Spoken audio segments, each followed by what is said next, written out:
Thank you for joining us wherever you are. This podcast episode is brought to you by the Old Ways Actual Play team. This actual play uses the 7th edition Call of Cthulhu tabletop role-playing game, Rules by Chaosium. This actual play is performed by adults and in an adult setting. While we try hard to stick to reasonable languages for all ages, listeners should know that this is a podcast that may include mature themes. All content, including names, places, events, companies, and etc., may bear resemblance to persons living or dead, is strictly coincidental.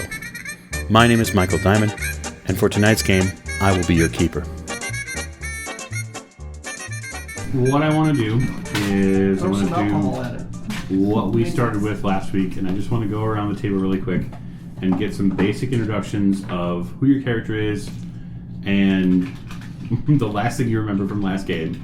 And then we'll just go from right to left around the horseshoe here. And so, start us off, Jake. All right, Jake Manning. I play Jack Doyle, private investigator. And last game, I shot and apparently killed 2 cultists. That's my recollection. Yeah, you did happen to discharge your firearm a few times. Yeah, in the middle of a mental hospital. Right. Hospital. Yeah, sure. And to your left is...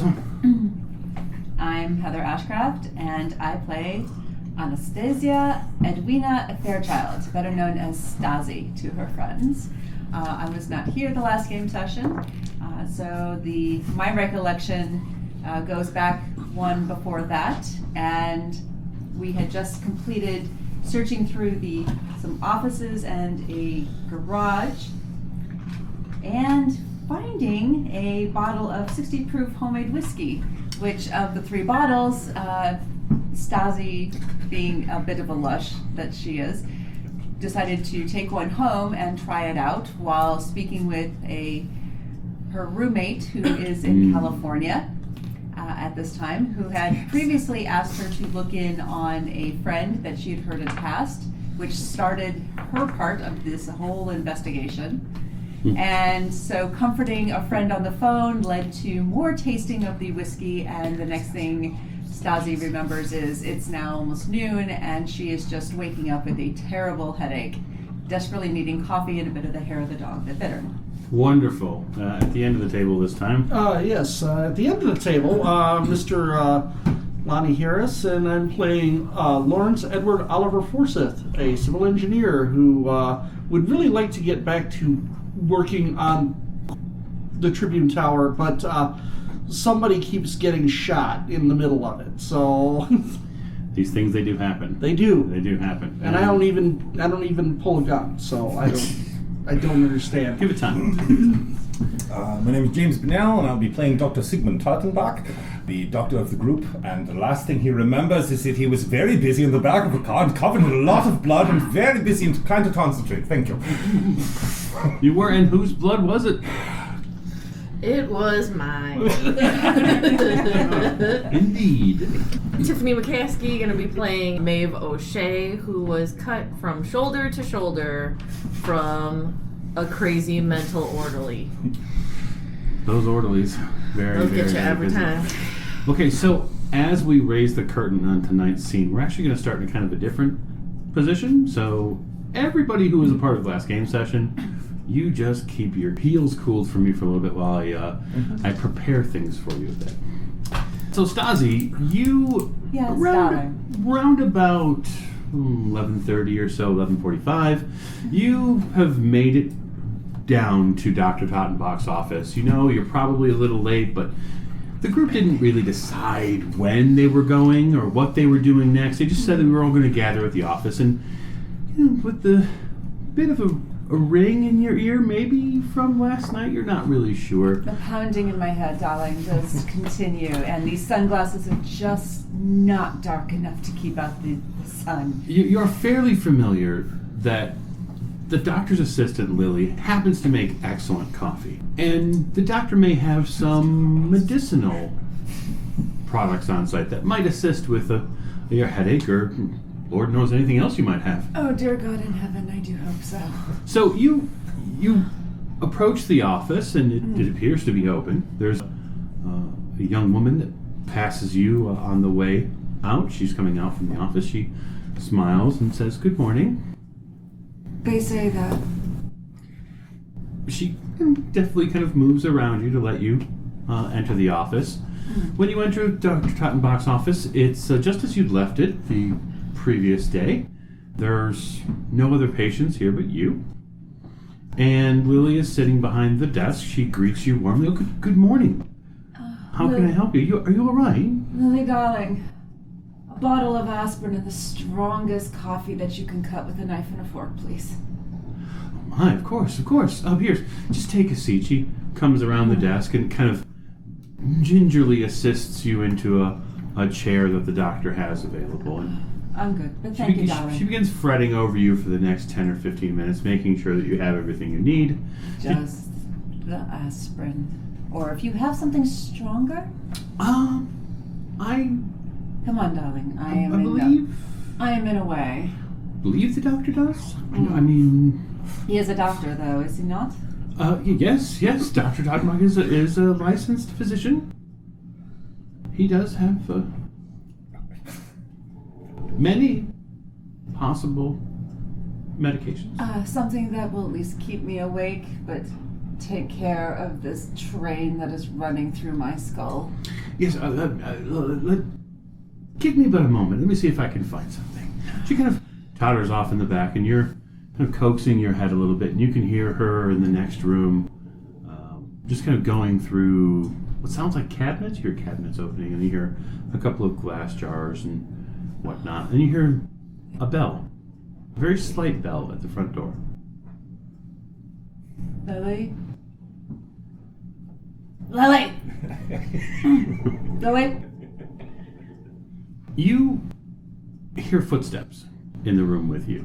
I kind of look up, pull my glasses down a little bit on my nose. You look up and you see the well-manicured suit and trench coat of a gentleman.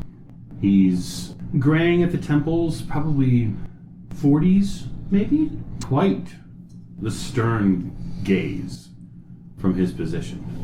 And as he moves his trench coat back a little bit, you can see on the inside breast pocket of his jacket, he has a holster and a gun.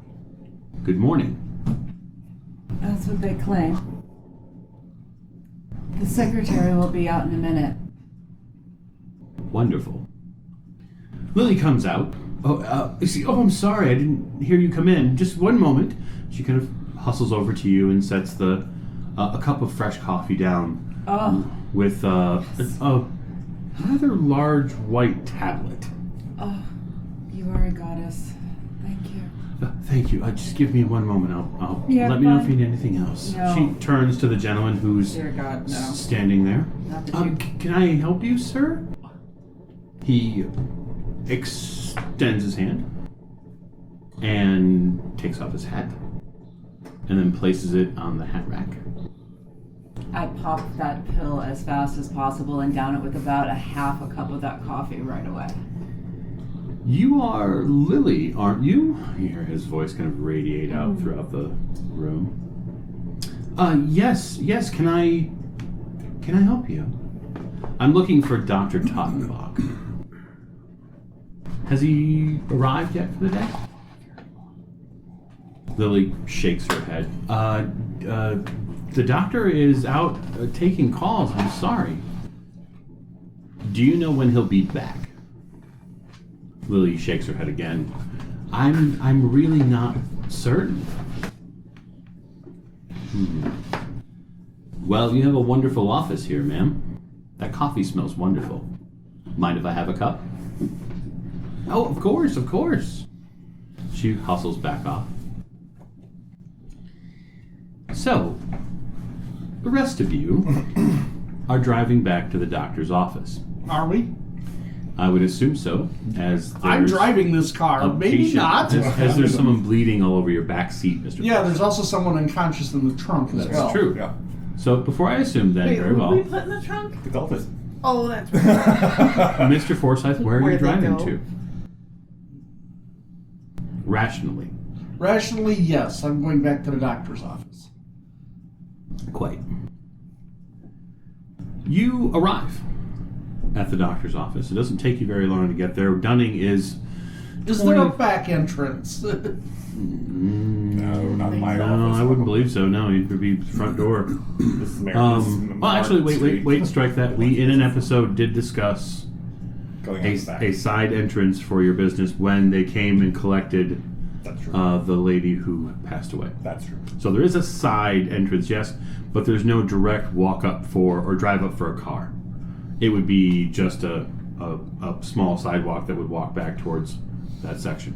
We cannot unload a body from the trunk of the car in broad daylight. We're not going to unload a body from the trunk of the car. We're just going to unload Miss O'Shea and the doctor.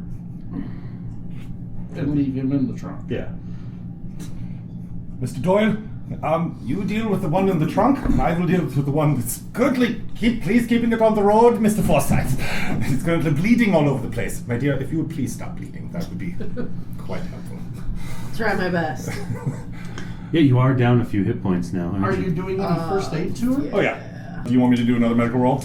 So the question is, the question truly is, first aid or medicine, as they are different skills, Oh, yeah. and they require different things. Mm-hmm. So if you are treating her wounds, you can roll medicine. Mm-hmm. A person treated successfully with medicine recovers a D3 hit points, Yes. in addition to any first aid they may have received, except in the case of a dying character, which luckily Miss O'Shea is not. It's not. So if you would like to make a medicine roll, you can, but I believe you are allowed to roll first aid first if you'd like.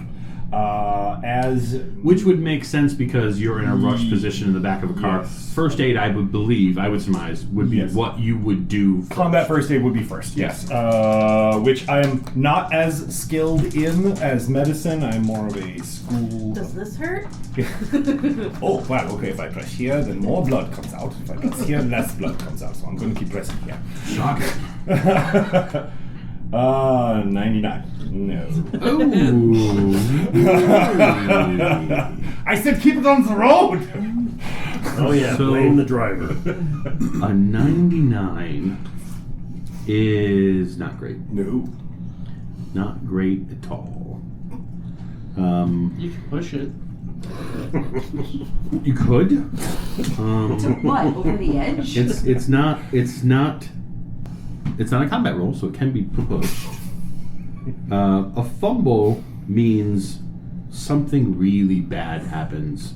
And as the mentioned last week, the note here is, the nature of the misfortune or bad luck is at the keeper's discretion. Yes, keeper. Is that a Kickstarter? I don't necessarily cause it.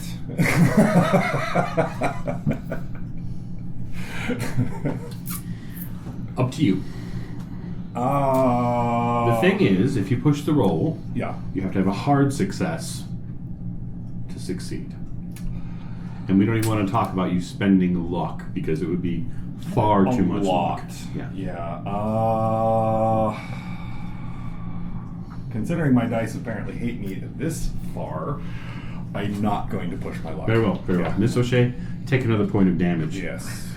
As he attempts to stop the bleeding or get control of what's going on there. And unfortunately for the doctor, maybe it's the Chicago roads, maybe it's the exasperation of what's going on in the front and the back seat, but his thumb does sadly slide in near some kind of left shoulder area, and unfortunately the first or so digit of his thumb does go into the wound itself, and it hurts like the dickens. Don't worry, madam. Ribs grow back. I probably scream as loud as humanly possible. I'm sorry, my dear, I'm sorry. I'm quite sorry. This is not my usual area of expertise. I am a doctor, not a mechanic. The car comes to a stop outside the offices of Dr. Tottenbach. We will patch you up when we get you inside, I promise. What are you doing? I mean, everyone. Well, opening the door backwards so that I can help her out of the backseat of the car. Sure. I probably have either, suggest one of you grab the door, like the door to my office, and tell the other one to go get Lily, because I'm going to need her help. Like the door, you go get Lily. All right, I'm gonna go get Lily. You open the door and you prepare to move in. You head in. You see Lily behind the desk. She's doing paperwork. She's working over a few things. In the immediate, as soon as you step foot into the office, you see Stasi to your left, in a chair, cup of coffee, hand over her face, looking like she's been out the night previously, even though you know where she was the previous night. She was with you guys at the Union Stockyards. Right, but it looks like maybe some partying went on afterwards. You're not sure at first glance.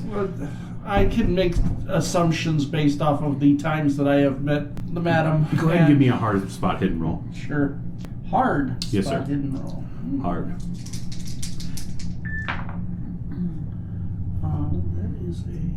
Is that a 0? That is a 0.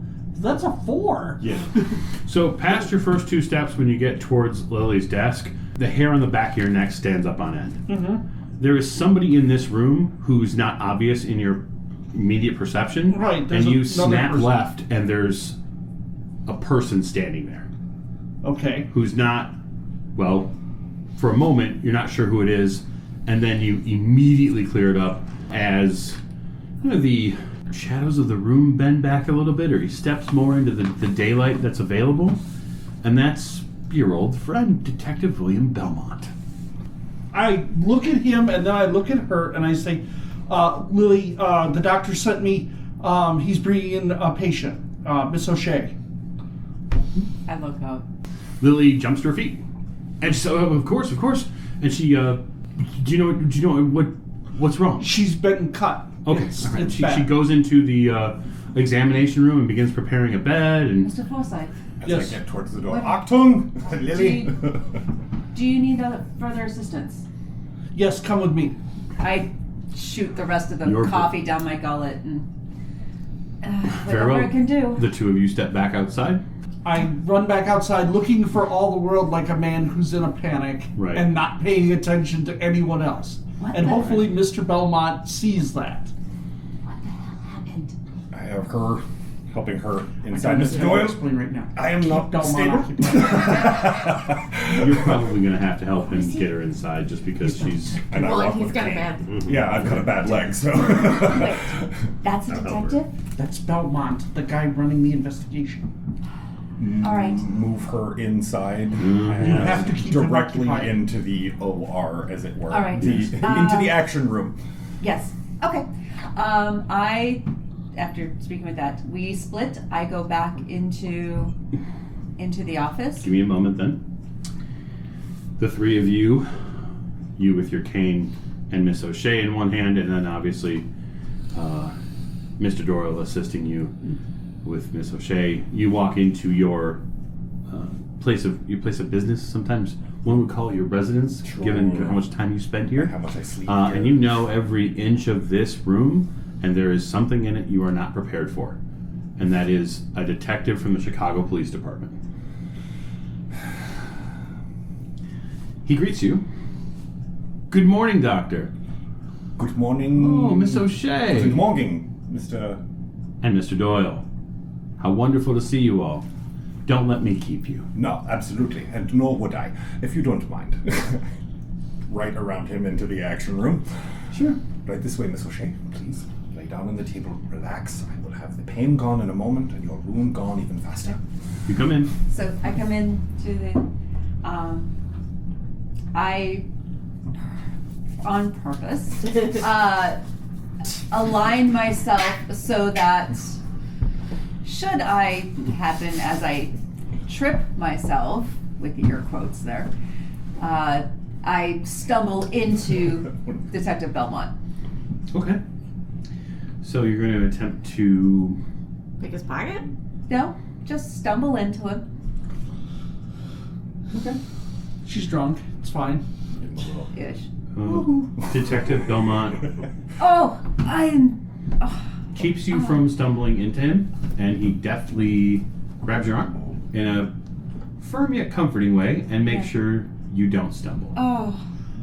I get the orderly out of the I trunk am so and proceed to the side sorry. entrance. I am so sorry. Last night was a bit rough. Yes. Oh. Are you all right? To be honest, not really. That's just why I'm here. He helps you to the chair. I am attempting to basically kind of keep his back to the door and focused on me.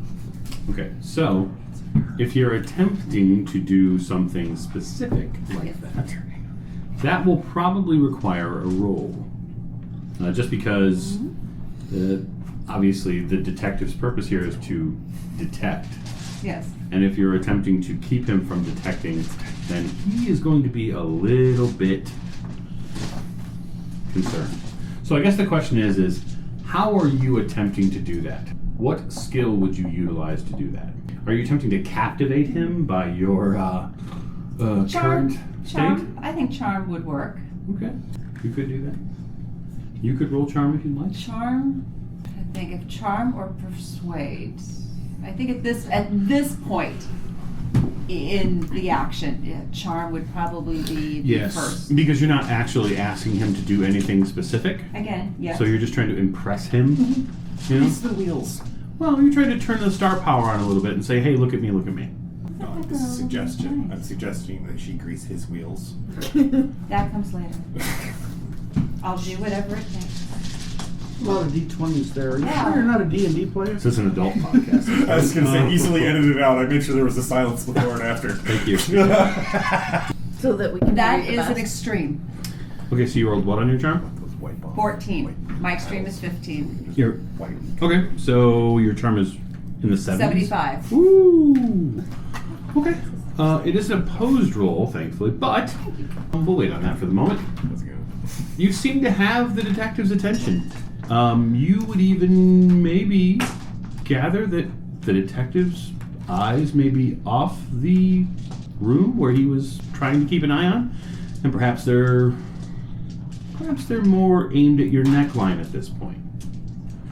But he is definitely out of place at this point.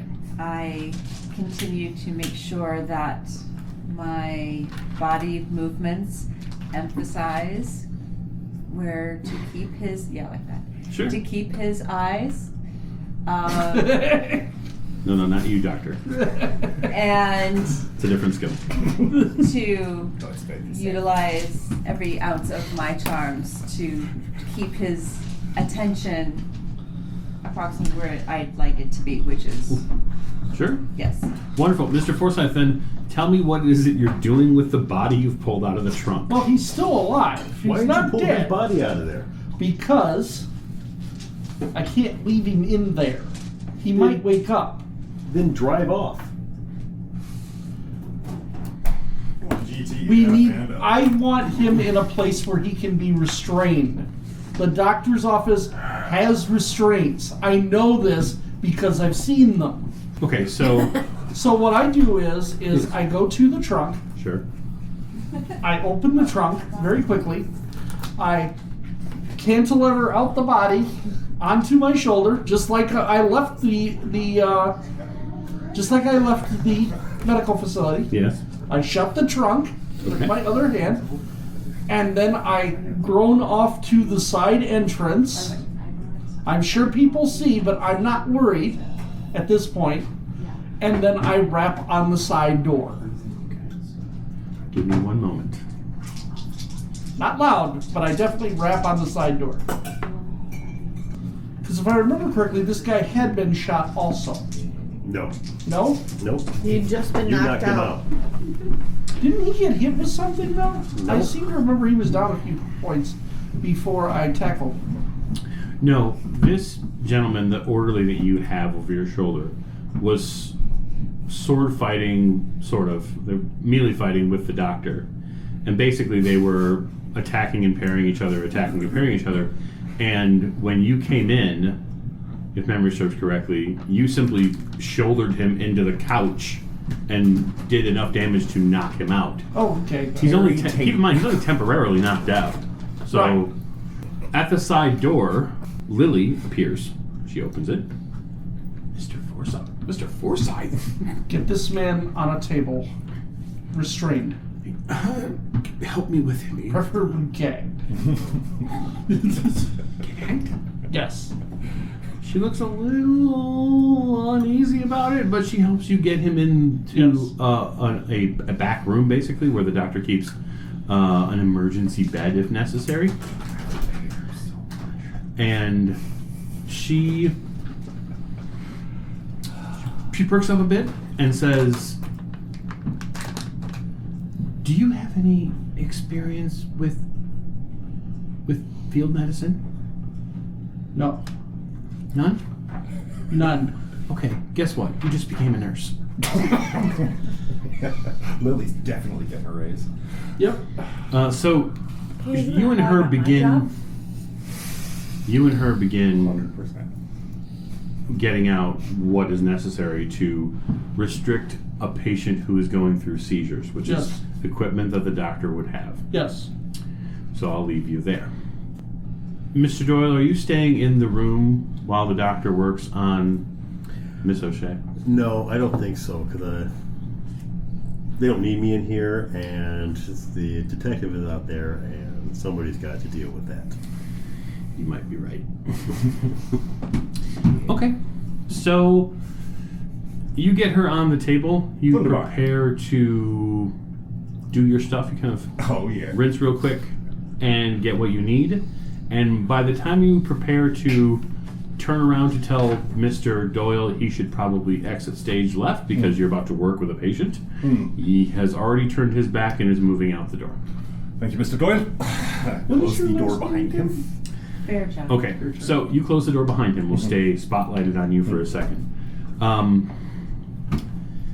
You prepare to work on your patient. So, what steps are you taking? First, I obviously in a reassuring tone, my dear, you must relax, don't worry, I will be as gentle as I possibly can. First things first, a small amount of nitrous oxide, in order to, take the edge off, and then probably a small amount of morphine or codeine to dull the pain. I probably don't have any local anesthetics in house, so once she is eye rolling, literally once she's warm and eye rolling, then I do my best to make them very small stitches and as tight together as possible. I also keep a very close eye on her pulse. In order to make sure that she hasn't lost too much blood. If she has lost too much blood, then we will have to deal with that bridge when we come to it. So the actual wound goes from essentially where her arm meets her chest here, across her clavicle. Okay. It's not. It's a straight line. It's Oh, rough. okay. It's a roughly straight line. Okay. So the nice part is that it's a roughly straight line. There aren't a whole lot of sweeping V-necks at this point Right. in 1923. So she's probably okay. Not that her character probably wears them, but you do remember her being a singer, That's true. and so the cosmetic of the situation is on your mind. Sure. And I do my level best to take that into account. Okay. So this is a medicine roll. This is not a Yes. first aid roll, which This is a medicine. hopefully will be a little bit better for you. Yes. Don't fuck me here.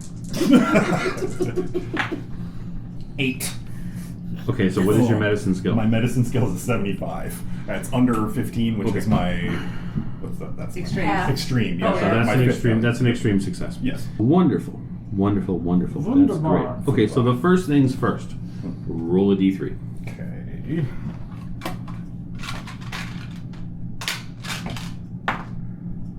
That would be 2. Okay. So I'm going to say that because of the extreme nature of your success, which is well done, I'm going to add a hit point onto your recovery. Okay. So I'm going to say that you recover 3 hit points worth of damage. So I'm only down 1 then. Yeah, the one you got from him sticking his thumb in your body. Right. Yeah. So You, for the time that you're working on her, seem to go into a bit of a fugue state. You're completely enraptured with lining up the skin and properly moving the needle in and out. In and out. Yep. You create for yourself a tempo. And what you begin to do is you begin to hum.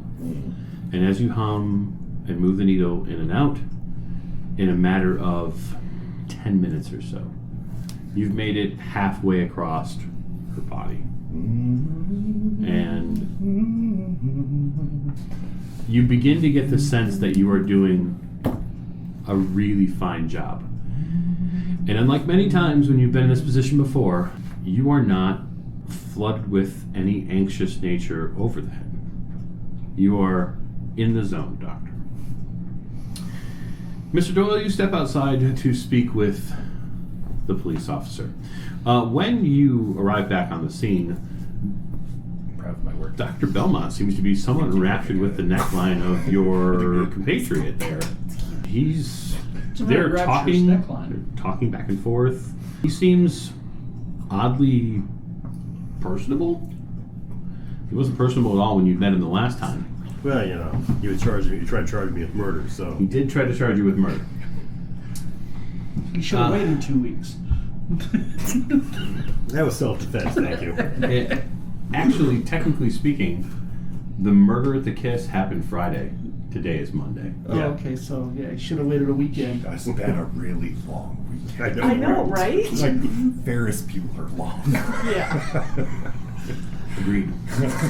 And I've And hearing the had door murder in shut, the office. detective turns. Detective. Mr. Doyle, I was hoping to run into you here. How's your friend? I think she'll be okay. Yeah. Good. Good.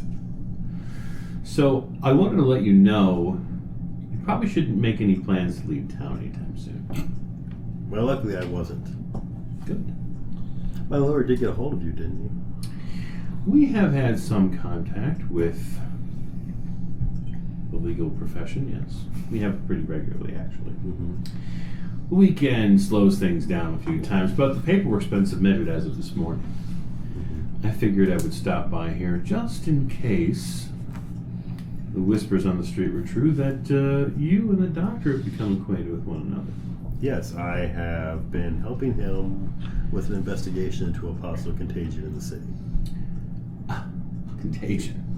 Wouldn't have anything to do with a couple of dead bodies at a speakeasy, would it? I cannot speak to that. Keep in mind, Mr. Doyle, I'm not a member of the press. No, I know. But you're a member of the police department. That's right. And I have rights, which includes not speaking to the police without a lawyer present. You see. We can always talk about it downtown if you'd like. You can get your lawyer. We could do that.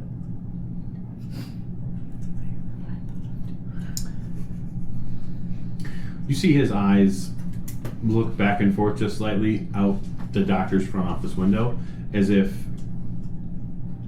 Actually, give me a luck roll, just really quick. I would think that his back Actually- would be to the window since I came out of the back. Well, the way I saw it, the windows are where the seating is, and that's where... Right, but when I came out of the back room, I'm not going to walk past that any farther than the door. You're not gonna mark. Okay, fair enough. Don't worry about the roll. Okay. Okay. And so I should have said that. No, that's fine. It's fine. We can just redline it all. It's not a big deal. I'm interested to find out what happened with Miss O'Shea. She looked like she was quite worse for wear. Yes, there was an incident in one of the investigations. The incident. Yeah. An accident. You know, this city's full of accidents. True. It's absolutely true. Happens all the time. Well, once you get word from your lawyer, we'll speak again. I think you'll find that there's several witnesses who will confirm my story. You know what's funny about stories like that? There are always a couple of witnesses. Yeah, and it's funny that the legal system gives a lot of weight to witnesses.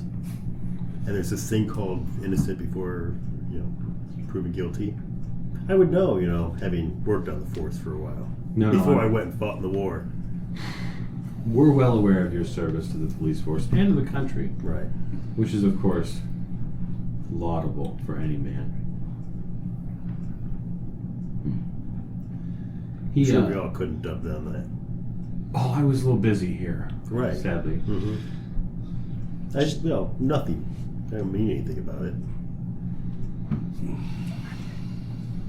Why did you leave the force exactly? Honestly, after what I saw in the war, I just didn't have the belief that people were all good anymore. I think you might be right. He steps over to the hat rack and grabs his hat. Puts it on. Ma'am, I surely hope you feel better. Thank you, Detective. I'm sure that the doctor will find something that will help me improve. I'm sure he will. Be seeing you. I look forward to it. He steps out the front door and down the street. Yikes. I hate that guy. I hear ya. Yes, Mr. Forsyth. Oh, I was going to say, after we got So done how are you? restraining him, I was going to go out the side exit again, in case Mr. Belmont decided to come out and talk with Mr. Forsyth. No, actually by the time you are done preparing the orderly, Detective Belmont is gone. So, please continue. Did you try that whiskey? Oh yeah, it was very good. Yeah, tell me about give it. her a gentle little kiss right here on the forehead. So And what the hell I whisper happened? something along the lines of, "I'm glad I could save you this time." And then I would take her the other room. Sorry about that finger. I clicked in the gaping I'm so window. sorry about No, please. Please, if you're going to do a recap with her in character, it should be done here because, keep in mind, this is the first time she's hearing about what happened. And out of game, I actually did not listen outside of the first 5 minutes, so that I would purposely not know. Okay. So we went up to the hospital. You went to the hospital. Yes. Please tell me, for all of that, you got something. We did get something. Come out We washing have- my hands. We have confirmed that something is going on at the stockyards. At that location where it was burned out. We know something is there. Something of what nature? A hole in the ground, apparently. A hole in the ground. Yes, we talked to Mrs. Holden. She is alive. She is alive. Is she cuckoo? Well, she's not in a good state. Okay. But she was convinced that her son was dead. Yeah. And we know for a fact that he's not dead. The doctor arrives. Did you tell her that Yes. he's not dead? And how did she react? She became a lot more cooperative after that.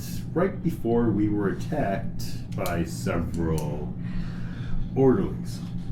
Did they really have the nice. mark?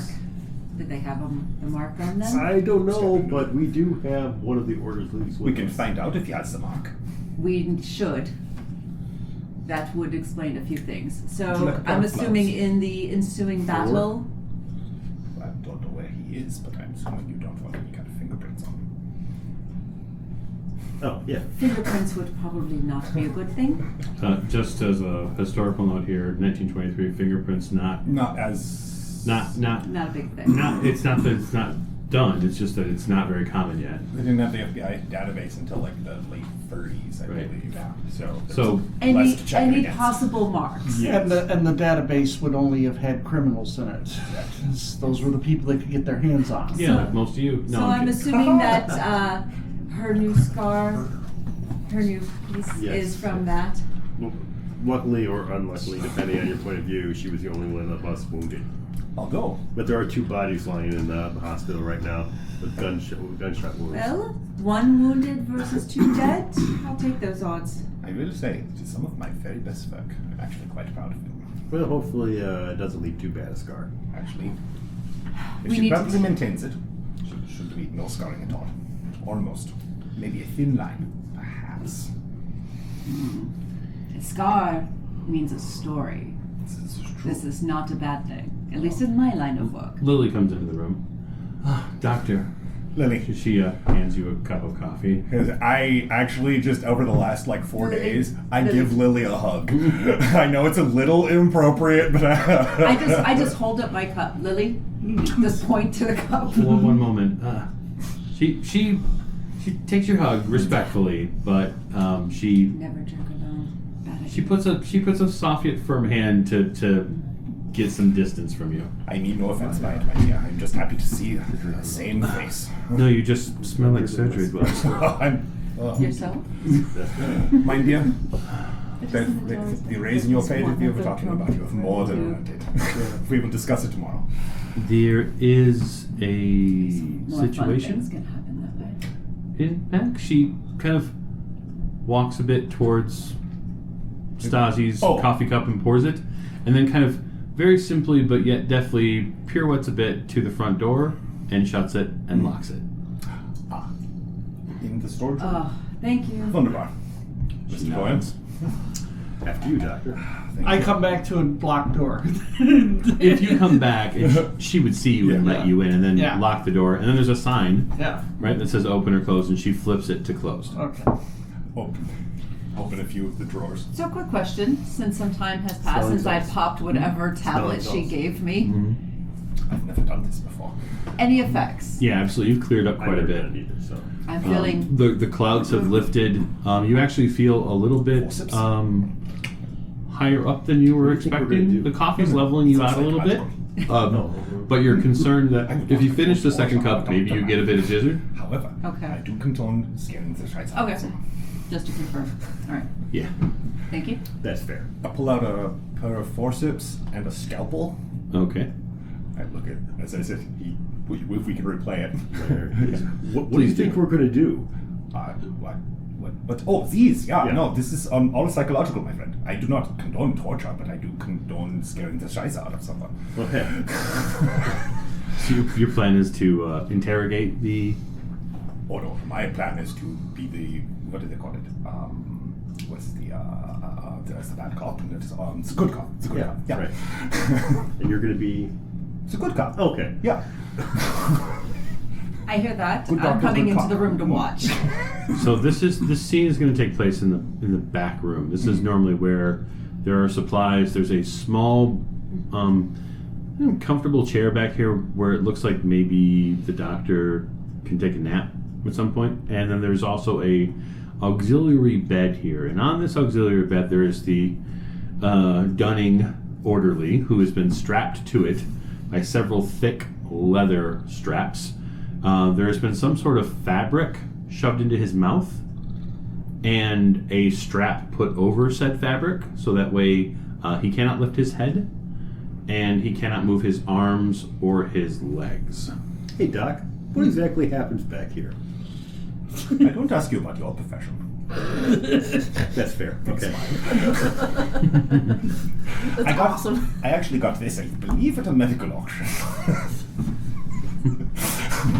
Dr. Yeah, we're gonna say at a medical auction. This is the sex dungeon. Wunderbar. I think we shouldn't look too deeply into it. I don't know, but I might be asking you if I could borrow it at some fine. point in the future.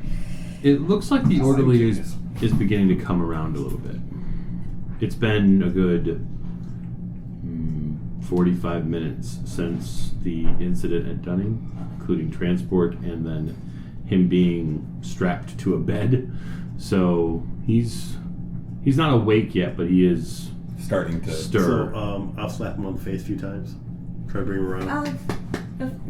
While you're doing that, I start to take off the shirt. His shirt? My shirt? Your shirt? Your His shirt? You take it off. The orderly shirt. Okay. This I'll makes get more to you sense. guys later. Excellent. All I'm asking for is clarity. Just tell me what's going on. Right. Now, I'm trying to think. The uniforms at the time would either button off to one shoulder. Okay, so I will unbutton and pull. I'm sure he's wearing an undershirt. Yeah, he is. So I look around. Scalpel. Scalpel? Yeah. Scissors? He is. Thank keep you. in mind too. He is essentially leather. Yes. Leather strapped to this. There's Yes. not a whole lot of movement on the shirt. No, just You can I just expose need to a little open, bit of it, but yeah. I just need to open up the chest, and whatever I cannot unbutton, I use the scalpel one. Oh, And just cut straight down and open up to see the chest. sure. Any marks? Yes. Familiar? Yep. Yep. Doctor Doyle. Very good. Well, not good, but. So on his chest I'll be over here. there are two crescent-shaped symbols. They almost look like ellipses in that sense. Yes, very good. There's a As picture I of said, them. familiar. So definitely familiar to all of you. They are roughly the same size. They do not appear to be a brand so much as they appear to be... Well, I mean, you have a chance to look at them. Would you like to take a closer look I at them? would like to take a very close So look why at don't that. you go ahead and make me a medicine roll? Yes, I would like to do that. That is 50 under 75, so yes. Get the man another cup of joe. Okay, so you take a closer look at the overall symbols and the symbol of the two kind of crescent-shaped images, and what you see isn't so much a brand as it's scarification. And it's been done by a very, very small tool. This was done over time. Small cuts. Oh, yeah. So it isn't made with one kind of whopping wound. It's made painstakingly almost. This is crafted. Yes. Yes. Well, at least they, proud of their craftsmanship.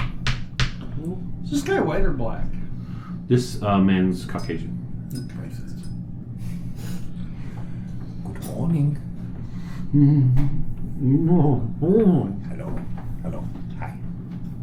He's wide-eyed. Yeah. He realizes suddenly that his head and body is strapped to a table, and he begins kind of jerking around a little bit. Oh, that seems very uncomfortable. I wouldn't do that. You're going to hurt yourself, and I know come this. down, put my hands on his head. I wouldn't do that if I were you. I think you'll hurt yourself. If you stay still, you might make it through this. Are you going to attempt to make him feel more comfortable, or are you attempting to make him feel more uncomfortable? I'm trying to get him to stay still. Then that's going to be a charm roll.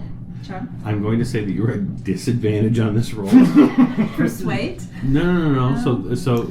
So charm initially to kind of have a better response. The idea behind a disadvantage roll is you're going to make the roll, Okay. and then you're going to take an extra tens die, and you're going to pick the highest one, because of the situation. This Dunning orderly he's scared to death. So charming somebody who's in a fright panic is very difficult. Yep. Because they don't want to be charmed. They're having a flight response. Right. So, but please go So ahead. do the roll first. Yeah. Okay.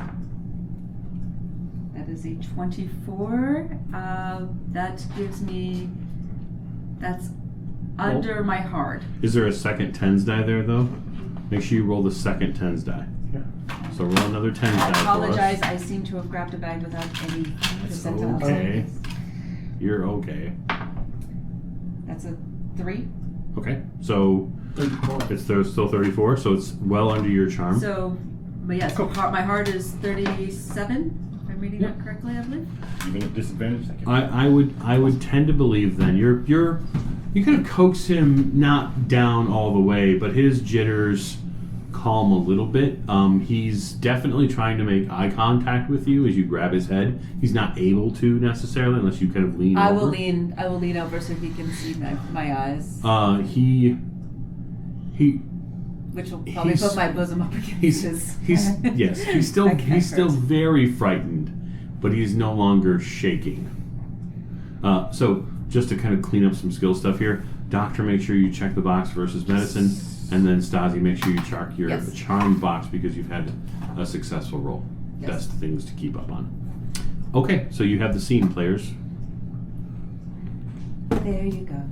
Much better. Wonderful. Wonderful. Now that we are nice and calm, we are all going to talk like grown-ups, adults. Very good, yeah? I'll move around to the opposite side so that the orderly can still see me from the side, but on the opposite side of wherever the doctor's standing. You can tell, Doctor, you can tell that his eyes track a bit with where Stasi goes. Okay. Mostly because he, from your psychology, he's probably using her as an anchoring point. And I realize that, so I'm going to use that to their advantage. And I'll loom over the doctor's shoulder. Okay, so you're looming over the doctor's shoulder. Yeah. Now, here is what has happened. The best of my ability to recollect, my friend. We were visiting someone in a hospital, and unfortunately, while we were talking to someone, the group of men with swords attacked us and almost killed a friend of mine. Now, I am a doctor. I very calmly pat his shoulder. I am a doctor, and therefore, a long time ago, I took an oath never to take a life or to do harm. My friend Mr. Doyle, on the other hand, has never taken an oath like that in his life. And in fact, if I'm not mistaken, half of his job is making people hurt. That cracked my knuckle. Roll So- intimidate. Yeah, if you'd like to roll intimidate, I mean, I think he's pretty scared at this point, so it wouldn't take much. Yeah, that's well below. okay. Now, I tell you this not as a threat, but as an opportunity. I give you your key to freedom. You see, all you have to do is tell us everything you know. It's nice to unburden yourself of heavy things, don't you think? So, here's what I'm going to need from you. I am going to need information from you, which means that I'm going to need to be able to speak with you. So, if you allow me to unburden your mouth, I will allow you to unburden yourself of all of the things that you have done. If you disagree, I unfortunately will most likely have Mr. Doyle unburden us all of our problem. Doctor, may I do the honors? Perhaps he would feel a bit more comfortable? Absolutely. I just wanted to make sure he knows the conditions. I pat him on the face a little bit and then leave the room. Okay.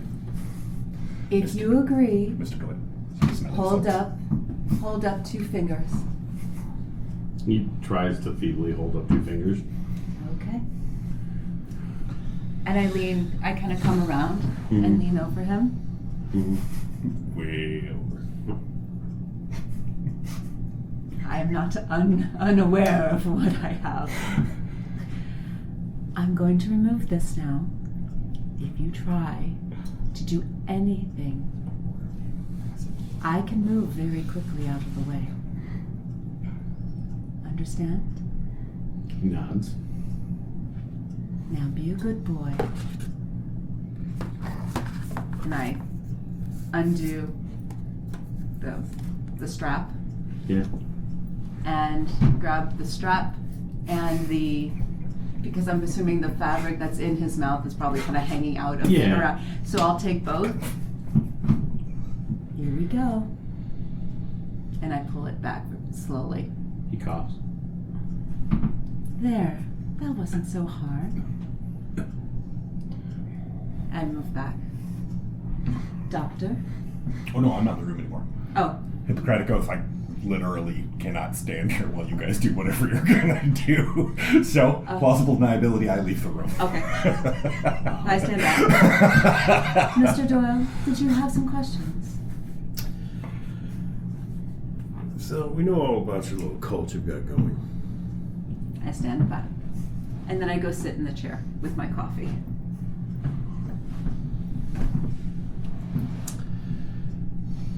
Apparently you've got people watching Mrs. Holden.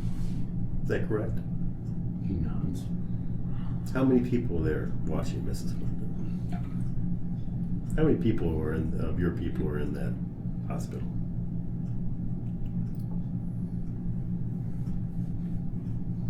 Six. Well, 3, but His eyes narrow. I mean, you're here, and your 2 friends are dead.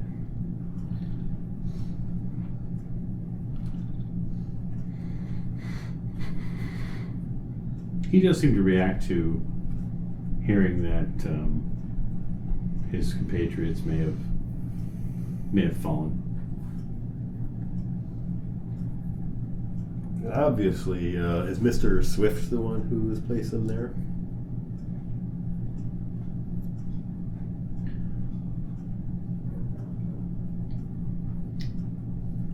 You got psychology? Yes. Roll it. Roll that 2 will be good. Where's my psychology? Okay. Yeah. He smirks a bit. His body language tells you that he doesn't think very highly of Jonathan Swift. No, so not Mr. Swift. Somebody else. Somebody higher.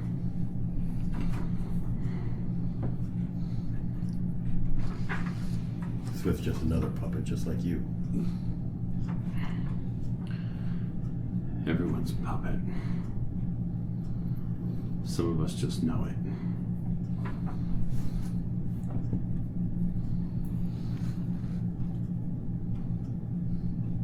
He sounds a little hoarse.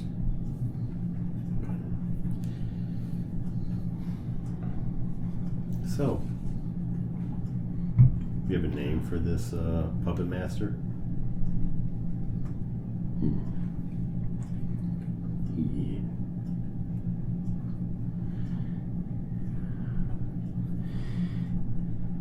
We do. Are you prepared to hear it? I don't see why not.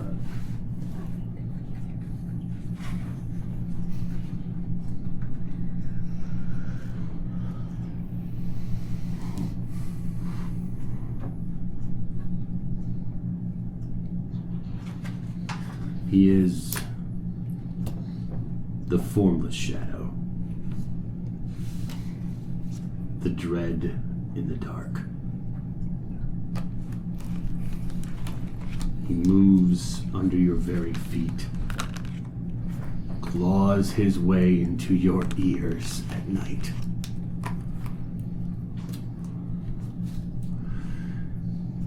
He already holds this city in his grasp. And not a single one of you puppets know it. That sounds ominous. Does he live in that little mud hole you've got out in the stockyards? Roll psychology. Yes. Okay. Yes. Actually, I got a hard. He bristles at the words stockyard. He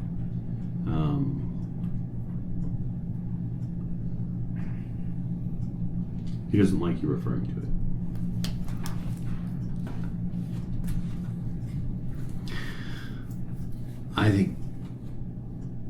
I think you know too much already. You know too much already. But that's okay.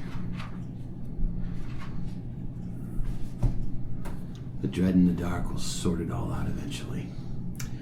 You know that we put all this together already in 2 days. It's not even that hard once you know where to look. And we will find out the rest of it. I hope you do. Then why don't you help?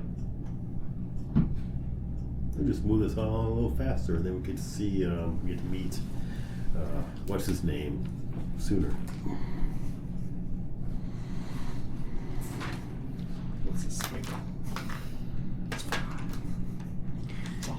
Every man's descent into darkness should be done on its own. So, tell me about this Gormless one.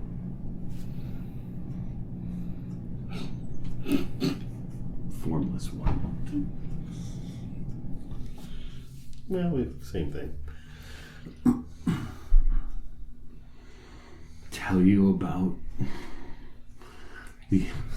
the father of all, of you, of me, of the insects in the air, the biting flies. Dear God, is he taking us to church? Oh, boring. I could tell you. But it'd be easier to show you, Mr. Doyle. Yeah? Indeed. But I don't think he wants to see you first. That's not what I'm hearing. His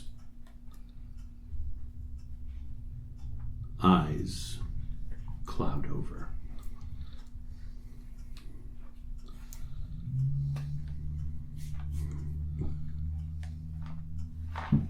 The actual color of his irises could become completely milky white.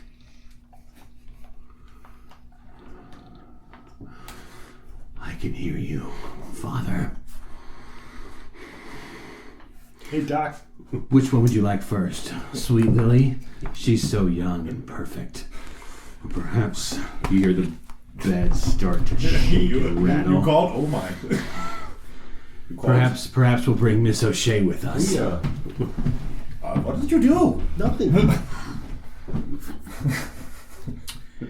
on a second. Uh-oh. So you're going to attempt to reply. I'm going to attempt to replace the fabric, or at least the leather. No. Why not? Maybe we'll hear something we can use. Have you ever thought that getting bitten by these guys might not be the best idea? Step back out. Uh-huh. Large vial of morphine. The same one I used with Miss O'Shea just a little bit ago. Sure. Heavy sedative and a syringe. Okay. Back into the room. All right. Go ahead. Filling up the syringe while I'm just waiting for Doyle's cue here. This is your show. He said not to, so I stopped. You look back over your patient, doctor, Sure. Yeah. and you see that his entire eyes have gone milky white. There is almost a now pearlescent quality to them. And now everybody in the room can make me a SAN roll. I don't. Hey, I'm not there. Can I just not? I mean, You can just knock the veil. I don't. No. I just don't want to. That won't be happening for me. very good. I fail as well. No, it's not very good. Oh. I only failed by 2. But yeah, it's fair. Fail. Put some luck on it. Stasi. Do we go over Can or you under? spend luck on a You cannot spend luck on sanity. poopy? You want to be It's still under. Yes, it's just I'm like good. Okay. So the two of you gentlemen Not happy. lose a point of sanity for me. Not enjoying this, but I'm okay. Can I spend a Miss O'Shea on this? Because Just I'm not throw really her- looking. No, but speaking of Miss O'Shea, she actually comes round. Oh, Go back to sleep. nothing to see here. What you come round to, Miss O'Shea, is a voice in your ear. Okay. And it says, "Wake up, honey, it's time to go. Wake up." The voice is distinct. It's male. It's your Okay. father's voice. Right. It's telling you it's time to go. Wake up, wake up. The time has come.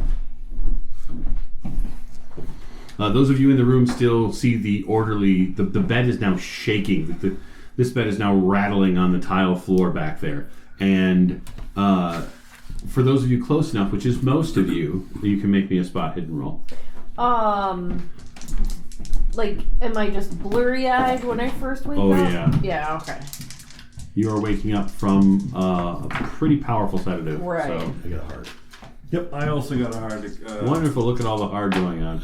A lot of hard. Not a clue. Not looking Awesome. in the She's right distracted place. by all the hard. This is perfect, I'm actually. distracted by all the hard. Okay, so the two people who failed their sanity rolls have made their spot rolls. This is awesome. Yeah. So the two of you gentlemen who've made your spot rolls are noticing that increasingly the veins in the orderly's neck are becoming much more pronounced, and they are darkening further. I'm backing up seen that. anyway. He said to stop, so I stopped. You do. Trying to do, and I started Okay. backing up. So Doyle? Not yet. Doyle? Come on. You know What? you want to tell me something. He looks He's like just he's bursting trying to say into- something. Come on. You hear him start to whisper something. Oh, shit. All right, I get closer. Not right in front of his face. Needle Off right the side. against the vein, like, say the word. He's almost wheezing now. It looks as if the straps on his chest are beginning to impede his breathing. He takes a big breath in and says the word Masa Sauga. And when he says that, he expels a green viscous fluid at you. Which is why I told you specifically I was not looking. I'm getting my straight razor out of my bag that is on the chair. So I'm over While the it does chair. not connect with you, it does get all over the floor. It goes over a wall, and when it hits these objects, there is a definite sizzle to this, and a acrid air grows in the room. Doctor? Pharmacy roll. What is the nearest bottle of base that I have? I won't even make you roll for it. Okay. You know what's in your own kitchen. You've got a bottle of milk. Excellent. And sodium bicarbonate, I would think, more than likely. I grab both. Like 4 So steps. you've got Yes. a needle in one hand. Oh, that goes on the fucking floor. All that on the damn floor. I just want to be sure. I stick it into Doyle's leg as a place to hold it. Probably not a great idea. It's in the bone. Okay, so you are dropping Yes. said needle, and Yes. you are moving to find a base. Yes. I'm driving. And Mr. Doyle, what are you doing now? I'll be backing up because That's probably excellent. that is not cool. That's not I will be that's nasty. trying to sit up. Yeah, you sit up. When you sit up, you're still in a bit of a haze, and you see a man walking out the door. You're at your house, and you're sitting up, and you're in an armchair, and your father's leaving, and he's got his briefcase in his hand, and he tells you that he'll be back as soon as he's back. He'll ring you, not to worry.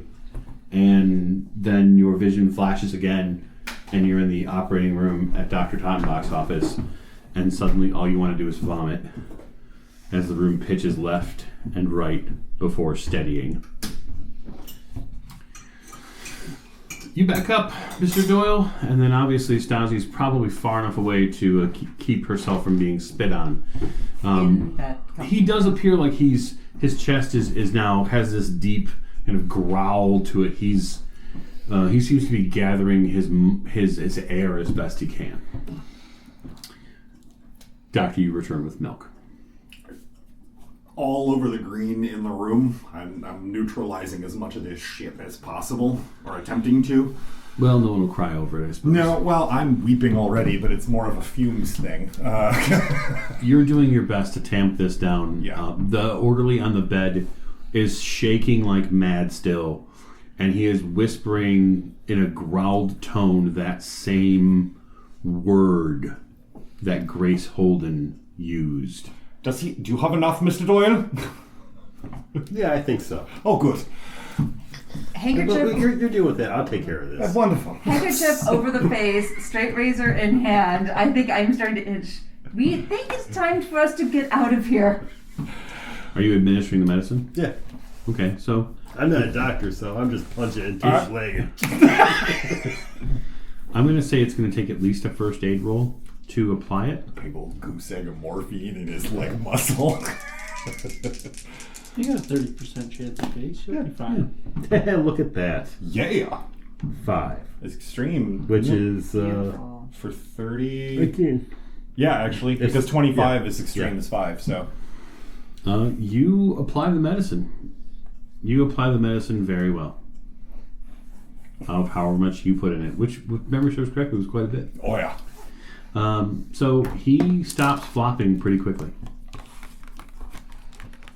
He kind of coughs up a bit of bile and greenish spit over his own mouth. Roll him over. So that doesn't seem healthy. No. And you start smelling flesh burn. We'd have to untie him first. The last time you smelled stuff like this, Mr. Doyle, you were in a trench. Oh, good. Oh, I'm going to be sick, I think. He hacks again, He's not gonna involuntarily. And This is now, literally what the doctor is doing. yeah, you're just staring at it. Keep in mind, nobody can see Oh, what you're sorry. doing. The doctor is literally staring at the body with a very clinical, detached look on his face. I think I am headed out of the room, It's fair. but still kind of looking, but like back and forth with a handkerchief over my mouth and nose and my straight razor in my hand. So I see her exit. Oh yeah.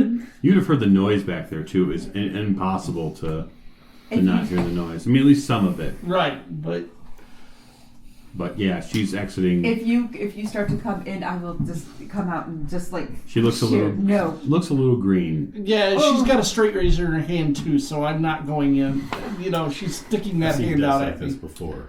Yeah. That morphine It's was like- a bit of mercy. At Stay. this point, I believe you're Don't. right, Mr. Doyle. Where did you see deaths like this before? In the trenches. Ah, you see, Mr. Doyle, I saw them right after the trenches. I'm gonna try What and happened? get up and find anybody. You get up. You're struck by something in the observation Actually, no, window. I don't. I can't watch him die. You are struck by I opened the window. the raised and reddened nature of your otherwise pretty white skin, given your Irish background. Right. There is it almost looks like a zipper on the front of your body.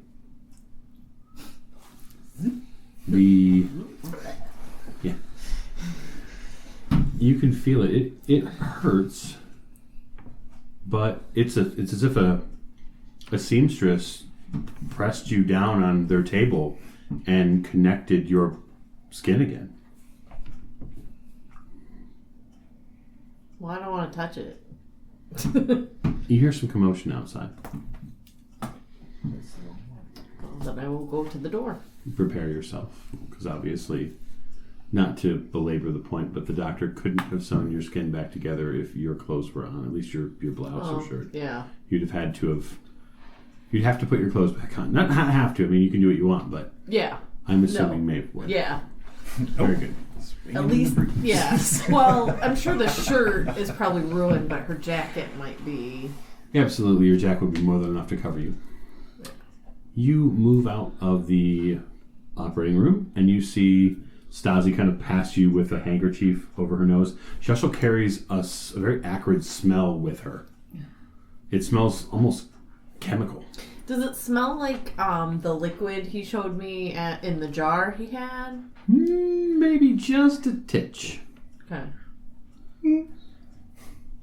If it is, whatever is attached to her, the fume that's attached to her right now, is far more potent than what was in the jar. Right. And for those of you in the room at this point, it's ground zero. Milk is milk, but it's not. Oh, yeah. Yeah, I opened a window. He opened a window. Okay. Yeah. So as I come out and almost run into Mr. Forsyth.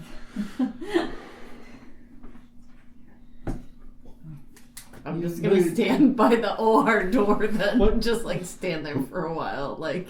Are you looking into the back room? Well, I'm like looking Okay. like forward, like around. I wouldn't notice her anyway. Yeah.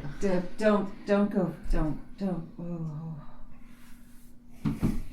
You don't want to go in there, Mr. Forsyth. I would highly suggest you stay out here. What happened? Well, the orderly that you brought back with you, just tried to, oh God, this stink. Decided to try and melt down the room, I think. Unfortunately, with some sort, well, let's just say his green vomit everywhere decided to try and melt down the room. I think Mr. Doyle is I'm going in there because clearly she's disturbed. I would not suggest it. Very well, you join, Mr. Forsyth, you join Yes. the doctor and Doyle already in progress. Yeah. I find coffee and pour a quick cup and literally take like one big swig and swish it around and spit it out like 3 or 4 times just to try and get something out of Lily Good. is calling and asking if you need any help. You're hearing her voice. It's way off right now. That's fine. I'm kind of lost in the moment. Is he dead yet? What the hell happened? He's on his way out. You're back there now. Mr. Forsyth, when you walk into the room, the orderly that was strapped to the bed appears. There's a green line on the floor, and there's this mess a bit on the wall, and his skin appears as around his mouth as if it's now been eaten away by something. His eyes are completely rolled into the back of his head at this point. He's passed out without question, but there is definitely something happened in this room. Something happened with him. It's fascinating, Mr. Doyle. You see the speed with which this acid is eaten. I look at Doyle because he's obviously the most sane person in the room. He's not talking about the wonder of this body in front of us and what the hell happened? actually that's the most sane person in the room just He went into left. some kind of fit and then spit out this green Shipping away. muck that started sizzling like acid. You just hear spitting from the next room.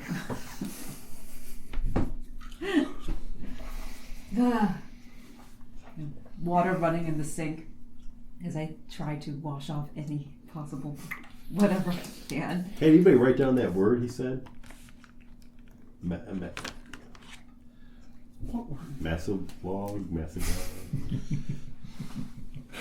It was the same word that Grace Holden was saying at Dunning. Yes, okay. absolutely. I took an effort to memorize it when we were at Dunning, so You did.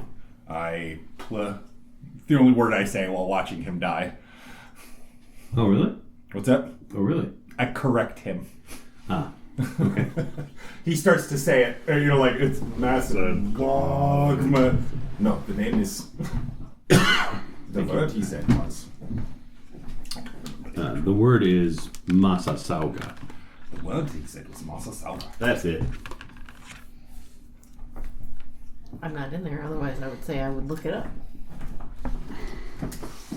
No, we think Is he dead? Are you checking his vitals? Is one side of his neck not covered in acid? Yep. Okay, I checked that side. He is 100% dead. Okay.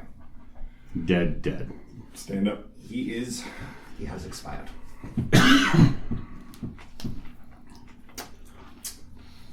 Well, we're gonna have to get rid of a body. So did we figure out why Holden killed the 2 men in the club? Did he know? No, but we do know that Swift isn't the mastermind behind this. He is a lower level, I don't know what you'd call it. Minion! You hear from the other room. Perhaps we should use acid.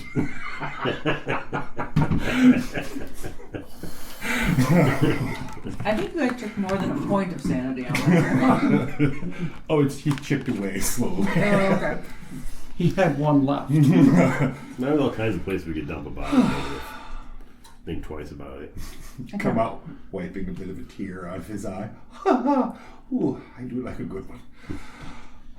So, Minion, I do believe is the word you're looking for, So Mr. Shay. Doyle, as I come Well, back yes. I in. guess I'm Yes. mid-level minion. I'm glad to see that you are. And still She held has held probably in the pockets. edges of her What happened? You outfit just smell with a little bit of awful. water.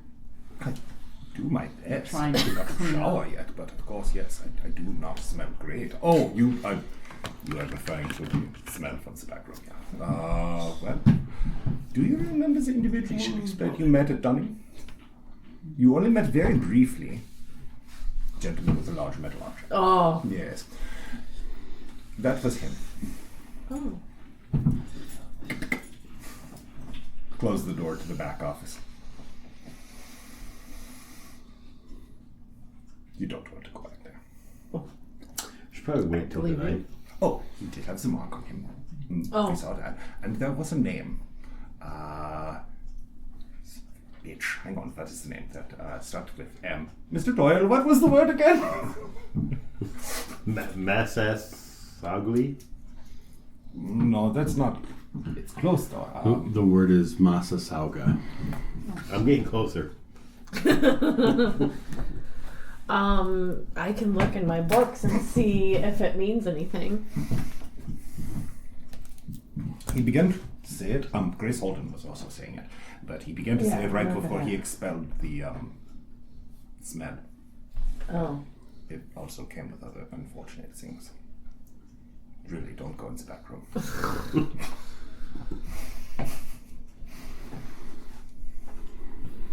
I guess, yeah. Like I said, I've never seen anything like that before in my life.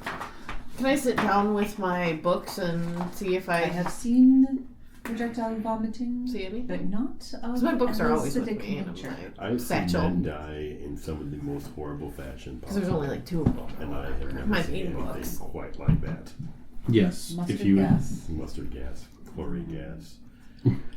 if you would like to do some research, sure. I guess the question is, what skill are you attempting to utilize? My guess is that was not natural, Doctor. I would think probably there isn't really a nothing about research that was one. natural. But it does lend Research itself would fall under to library use, but you have to be at a library to do it. Oh, okay. Well, at least we do have confirmation Well, I that don't he know. was part of it. Occult? The scarification. What kind of books it is? At least we are on the right path. Unfortunately, this is not something that the occult, with the name you have, that occult wouldn't work right now. Yeah, because I don't know where the name comes from. Correct. Right. Well, Makes I am sense. horribly sober. Well, then I Anyone guess else I'll need a just drink after wait until I that? get home to my library or whatever. I always need a drink, yes. Good. I take out the flask out of my purse. I open it up. 2 big swigs. Pass Actually, class. I pour a little in my coffee. I Irish my coffee a little bit and get a Anyone couple of else? aspirin. That's the third day in a row you've Irished up your coffee. I'm just, not that I'm keeping track. No, not at all. There's a whole lot Irish in Another swig or two out of the flask, a grimace of the face, and put it back in the purse. I think I'll need the rest of it for later. But Lily kind of approaches you while you're with the rest of them and says, Doctor, is there anything I can do? don't go in the back room, Lily. That would be a good start. She speaks truth. Do not go into the back room. Yes, Doctor. Actually, there is something you can do. I go over into my office and I write her a check for $75 Okay. out of my bank account, knowing exactly how much that is, and I sign it, and give it to her. You have more than earned this. This dollar. is, No. this is too much money. No, because I want you to take the next 2 days off. Go, have some fun. Go, perhaps, I don't know, perhaps to Madison. It's very nice this time of year. In the spring. No, fall. March. What time of year is this? March. March. It's still March. South. It just feels like a whole Take year a goes quick, by. take a, I hear Florida, and you could probably get a nice St. train Louis. ticket from Union Station. St. Louis.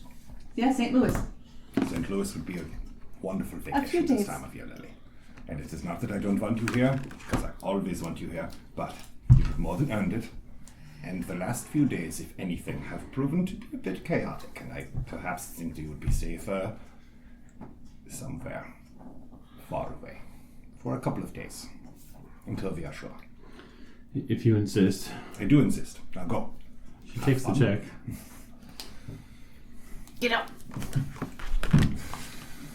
He gathers her coat and Congratulations, you bribed the witness. all right. All right. So Lily leaves. You are left with a foul-smelling office, one which has slightly dimmed with her presence now gone. We have several investigators around you who are maybe a bit green in the gills from what they've just seen. And a patient wandering around who's now feeling a little bit better, evidently. I'm glad to see you up and around, my dear. How are you feeling? Tired. I imagine you lost quite a bit of blood. You should have some water, sit and relax for a while, perhaps a bite to eat in a little bit.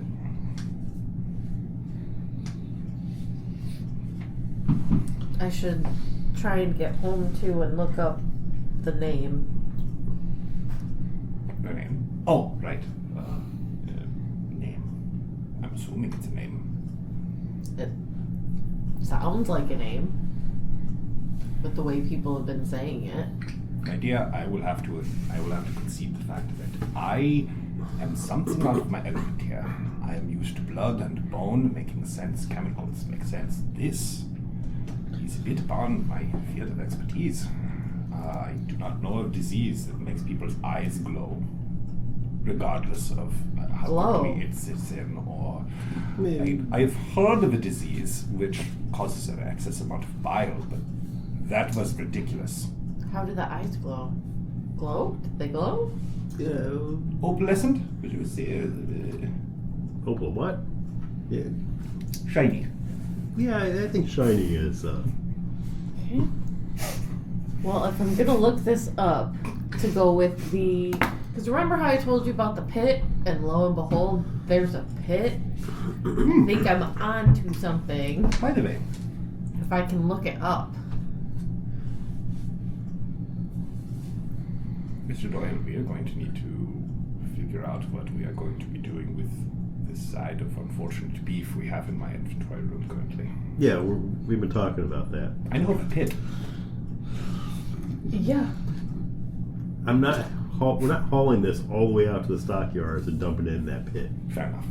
They have sausage. Well, here's the other thing. If it's like that, that group I That was turns telling me you green about, again. if it's anything like that group I was telling you about, you don't want to drop something in the pit and have it be misconstrued as a sacrifice, Well, I mean, he's already been very because we don't know who or what we're dealing with. Good point. Good point. She makes sense. She does. And again, I'm out of my element here. I don't know what sacrifice is. That came from a book, right? Yeah. Yeah, it came from Jackson Elias. I mean, we could just, dump the body somewhere. That's true. I mean, it's nothing like that going to be able to tie it to us. I mean, although we did have a police officer here in the office a little bit ago. Right. Well, and they're talking about And what was the book's name again?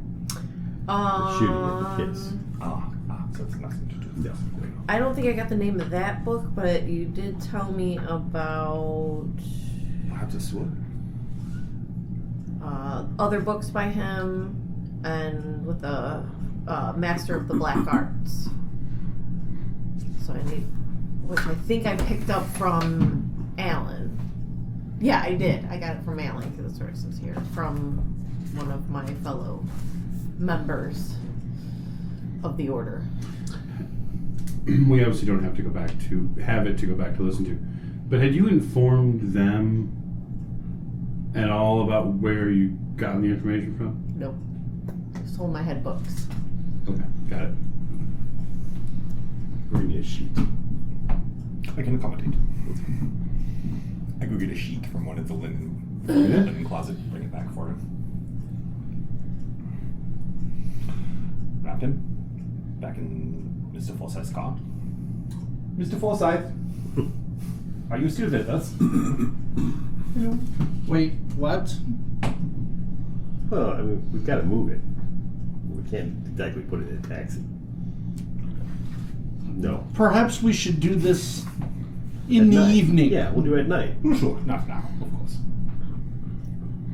Okay, so if you're going to wait until the evening to do that, I guess the question is, I have a good idea as to what you are doing. You are going back to the house. Right, I'm gonna call Jimmy up and then go back to the house. Yep. Okay, so And try not to have any flashbacks when I sit down in the chair to do research about seeing my father again. right, we'll simply redline that and we'll say that Miss O'Shea goes back to the house. We'll deal with that scene in a moment. With the rest of you, what are you planning to do with the balance of the day? It is just past 12:30. I will go back to my office. Okay. You know, check on anything. I'd probably call my contact for the case I'm working on and give an update. Mhm. I've tracked her down within a couple weeks ago, so making progress. Okay. And then, Mr. Forsyth, with your car, what are you planning on doing with your day? I honestly had no plans because I don't have any work. I don't really have anywhere else to go or anything else to do At the moment. at the moment.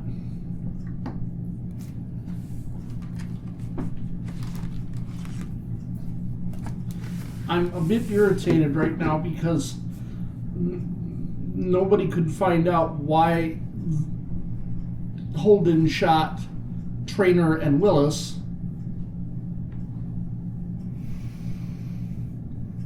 I've got a pretty good idea why. Right, We haven't talked but about we kind of need corroborating evidence so that I can get my life back in order. That's true. And to be fair, you haven't asked, so nobody has mentioned it. We know why it happened, but you don't. Yeah. You're kind of busy interrogating a dead body. Now dead body. I mean, he wasn't dead when you were interrogating him, was he? No, that would be really weird. That'd be magic. Magic. So you're standing there frustrated. Yeah, I'm at a loss right now because every time I turn around, something goofy is something strange is happening. And there are dead bodies piling up. I will probably end up having to speak to the police again about a visit to a mental ward. I'll assume I get identified by somebody there. You're not sure. This is all going wrong, and I don't know what to do about it because I don't understand what's going on here. So maybe somebody could fill me in. Well, I mean, Mr. Doyle's left, but the doctor here probably could sense, if not hear, your frustration. Yes. So if he'd like to fill you in on... Rubber gloves. Running a mop bucket. You're mopping? Okay, doctor, you're mopping. I am mopping. I have to. This place is horrible. It's not. Got 3 patients in this. The mop is dissolving. Are you mopping up the back room? Starting with the back room, yes. Yeah.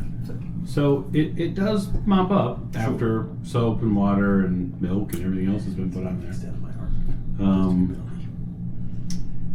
It's not the most pleasant thing to mop up, but it does. whilst I am mopping, if Mr. Forsyth asks me what the frick is going on, Well, Yes. it kind of sounds like that's what he's done. okay, Yes. then I will relate to him the little bits that my character knows. And relate to him. What is he? Again, what I know, I don't know a lot about the shooting at the Kiss. That is unfortunately not my area of expertise. I could tell you more about that. I imagine she could. My area of expertise is these individuals who all seem to be tied to the crescent-shaped marks on the bodies of the girls that we found. It does seem to tie into the shootings. How? Well, it seems like a young Mr. Sammy, I believe was his name. Yeah, hold it. Holden's boy. Holden, yes. Well, no, he's not here. Holden's boy. Killed the two men as a revenge, I believe. And we've talked to Grace Holden, and she was, she was insane. And then, of course, unfortunately, as you saw, our interview with her was cut quite short. But it seems as though the part of the shooting... Actually, no, I wasn't there, Doctor. What happened? Well, that was quite interesting. We were talking to Mrs. Holden, and she was giving us some information. Oh, excuse me. She was giving us some information, and then she had some sort of fit, or perhaps, I don't know, psychologist breakdown. She began saying the word that I said earlier, Massasaga. that word. And we were attacked. Unfortunately, I should have noticed it was happening. It was the middle of the day. They began closing the curtains. In retrospect, I feel like a moron, but that's neither here nor there, Mr. Forsyth. So, what we did after the attack, or during the attack, when Miss O'Shea was wounded as brutally as she was, I incapacitated the one man between me and Mr. Doyle. And the rest of it was putting him in the car, getting him here, and then he said words, and then he exploded goo all over my floor, and now I'm mopping. Doctor, Yes? the marks. Yes. The crescent-shaped marks.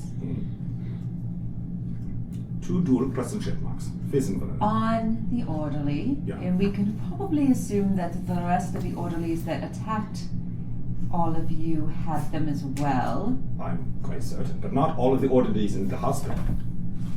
Going back, if I think about it, almost everybody that we've seen who had the marks just had the crescents, correct? Yeah. So far. Except, going back, except for Mr. Traynor and Mr. Willis, who not only had the crescents, but they had the 3 lines down the center as if they were marked Especially in some fashion. or possibly targeted. If the marks have something to do with being part of this cult that Miss O'Shea had talked about, those 3 lines could have basically been the reason they were shot. If they were being, what is the word? People don't normally allow other people to tattoo a target on their bodies. But think about this. I already told. People don't ordinarily explode into goo. That's but- true too. I don't know if you remember, but I told you that I thought that maybe that had to do with the sacrifice. They were marked Miss O'Shea. specifically for death. Miss O'Shea, actually, you know what? I was in a pretty big state there, so I will be more than willing to give myself an intellect roll to see if I remember. To see if I even remember Miss O'Shea saying that the marks may have been a sacrificial mark. No, I think you remember it. Okay. Because I'm Yes, going home. I Yeah. definitely. That is why they were killed. The 2 that were shot, I was there at the kiss when it happened. They were specifically targeted. That there were collateral So- damage did not seem to matter to anybody else. But when Samuel shot the 2 of them, he was specifically shooting at those 2 to make sure that they died. Well, yes, that's why you shoot people. But my point is, was he doing it for the cult, or was he doing it in revenge against the cult? Well, whatever it is, at least we know those two specifically were targeted to die. So, I guess in keeping an eye on those marks, we would know more. And not just that they might have been higher level members of the cult. Probably not. It seems if they were higher levels, then why were they killed? Oh, and by the way, Miss Holden only had one mark. One. Crescent moon. She only had one crescent, not two. So maybe Well, that we saw. That we saw. maybe Otherwise, the very- second crescent comes from a completion, a progress. You start, you're marked. You go through whatever you have to go through, an initiation. And at the end, when you're brought fully in, you get the second. When you are excluded from the group, and basically if anyone leaves the cult, seems to be the only way, you're scratched out, or somehow your center is marked otherwise. So there is a progression. There is actually a pattern to the marks now. Absolutely. But that at least gives a why those two are dead. We may not know all the details, but at least it gives some idea. Forgive me, madam. Once again, we come to the question of how would you voluntarily mark yourself as a target? They may not have been voluntary, or if it could have been a sacrifice of, what is it? The ancient Japanese tradition. Dishonor requires a believe the sacrifice, virgin- and the you virgin are looking for a required to seppuku. sacrifice yourself. What is it? I believe the word you're looking for is seppuku. Thank you. It is. They do have some of this. It's known. My roommate is an archaeologist, so I have overheard her talking about some of this. It seems to be fairly standard that in most ancient cultures they have some kind of procedure or ceremony for this sort of thing. So one thing is for sure, Mr. Forsyth, you have more than enough knowledge to know this. During your travels in the South, Yeah. you encounter people who were who fell on the wrong side of other people. I mean, let's face it, when Right. you build a canal like that, you're going to have Right, you have disagreements. right. Rival companies, Well, either rival crews, rival or just workers. or just guys from the same town who fight with each other over women or money or Sammy shot Peter Willis in the back of the head. yeah. That's an execution. Execution. Sammy Holden shot Terrence Traynor 4 times in the chest, up close and personal. Yes. But we need to either find Sammy Holden. Well, we really need to find Sammy Holden. I mean, But as far as I know, just myself looking at this, Holden's father is dead or disappeared. It's at least disappeared. His wife is crazy.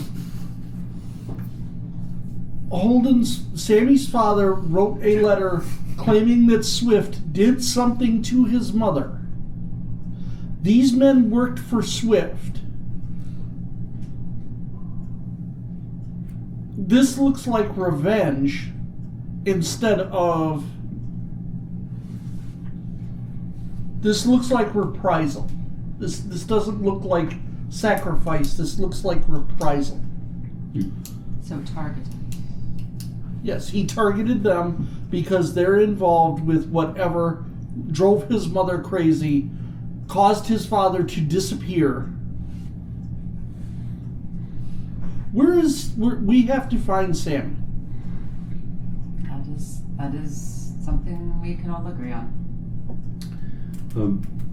Mr. Doyle, did you tell Yeah. You would know that Mr. Doyle went to the Holden house. Mm-hmm. But he went alone. He just told me that he found, what I heard was that the place had been not quite ransacked, but was in an extreme state of disorder. No one was there. Yep. That's true. And it didn't look like anyone had been there for a while. Yep. So he's not at his house. Or he wasn't Or he wasn't. at the time. Where would he have gone?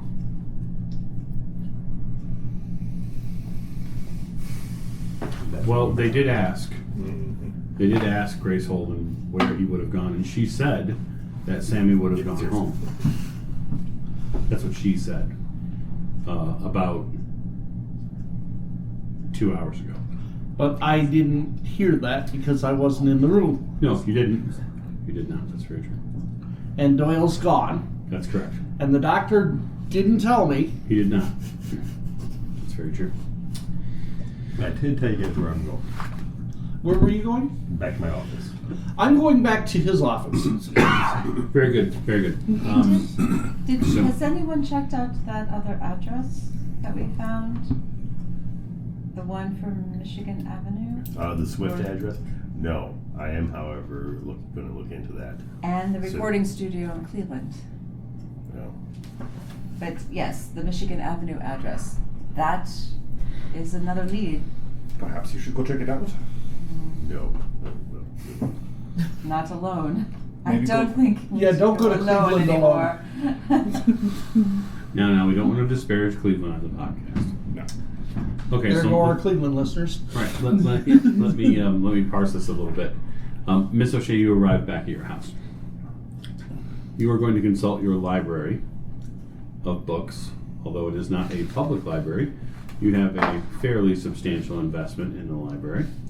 So if you'd like to make a library use roll, you may do so.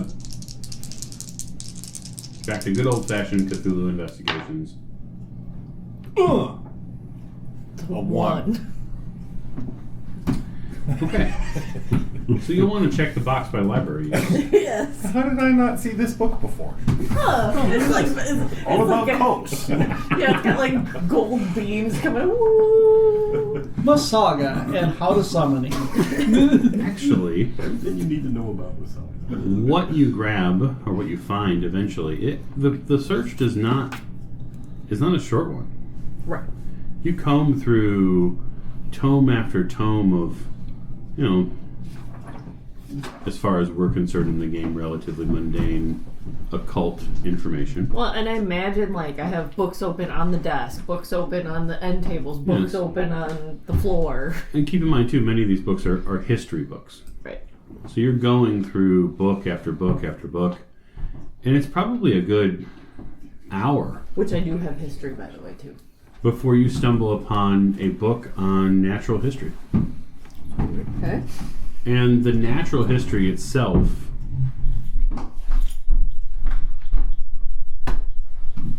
from what it shows is you see a record of a European explorer. That European explorer, his name is Constantine Samuel Schmaltz. So he was born in Constantinople, and it appears you have a book or some sort of copy of a book that he worked on here in America. It looks like the reference material is dated 1818. Okay. And that reference material is of a rattlesnake. Okay. Cistrusus catenatus. Okay. The Massasauga rattlesnake. Oh. Okay. It is in the pit viper family. Where is it mostly found? Well, from his mapping, it appears to be mostly in and around the Great Lakes, and then it sweeps southwestward towards parts of Texas and in near parts of Omaha, Nebraska. So. Okay. But he does mention it here in the early 1800s. Seems the author was quite the prolific zoologist, botanist. Well, where did he come up with the name for that particular rattlesnake? It is very fortuitous that you might ask such a question. It seems your scholar, as it were, Constantine, seems to have acquired the name from a Mesoamerican linguistics book. Okay.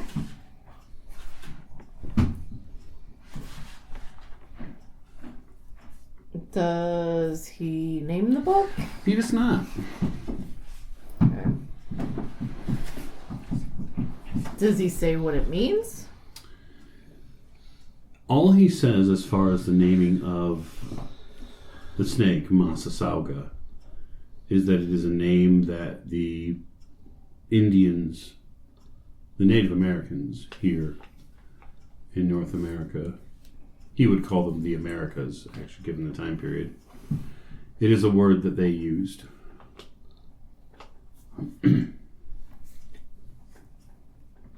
Okay. So do I have any Native American, like any lore or anything here that I can cross-reference for that name? Oh yeah, absolutely. I mean, there's tons of different potential myths and stories and collections of rumors from the Native American tribesmen that spread across the United States. There are multiple references to reptiles and snakes and all sorts of stuff. Well, I'm looking specifically for that name or something similar to that name, or the word does come up in a couple of different dialects, so you do see the name referenced. There is a story of one snake which reared up and instead of biting a young Indian man, told him a story instead. Okay. And as the story goes, the snake told the boy if they would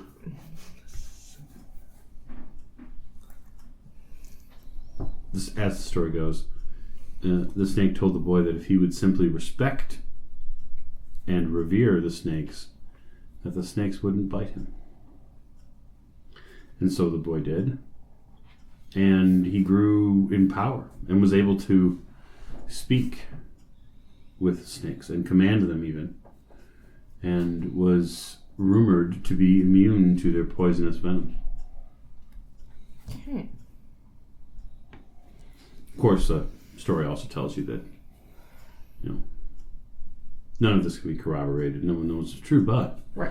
it is possible. Yeah, but I can draw my own conclusions from that, considering what we're dealing with, perhaps. Well, absolutely.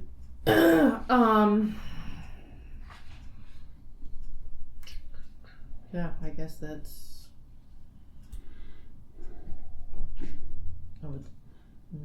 Yep. All right, very good. Mr. Doyle, you return to your office, and you've got a couple of messages waiting for you. Looks like some people by. People have been by recently. It appears that the pro bono lawyer that you spoke with that late night, Carl Ramsey, has paid you a visit. He's left a forwarding number. It seems he stopped in at some point on Saturday. And the note says, had to go, stop. Reach me in New York, stop. It lists a number. important information. Okay. The other messages are from the landlord. Remind you that rent will be due soon. Dude, it's already the 11th.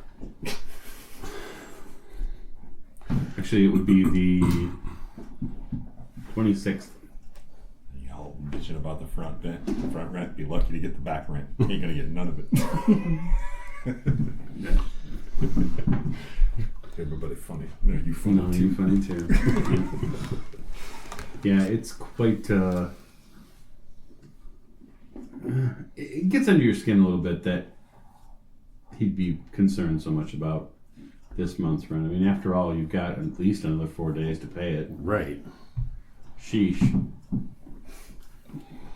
But the office is reasonably in well repair. You don't see anything damaged or broken. Kind of take a seat in your chair and parse out some of the notes you've got. Pour myself a drink, light up a smoke. Yep. Life is really strange. First, I'll make that phone call to my client. Okay. You call the client. They ask what the update is. Like, I've managed to track down her whereabouts as of 2 weeks ago. I am looking into where she's been since then, but it's proceeding well. Good. I look forward to seeing it resolved quickly.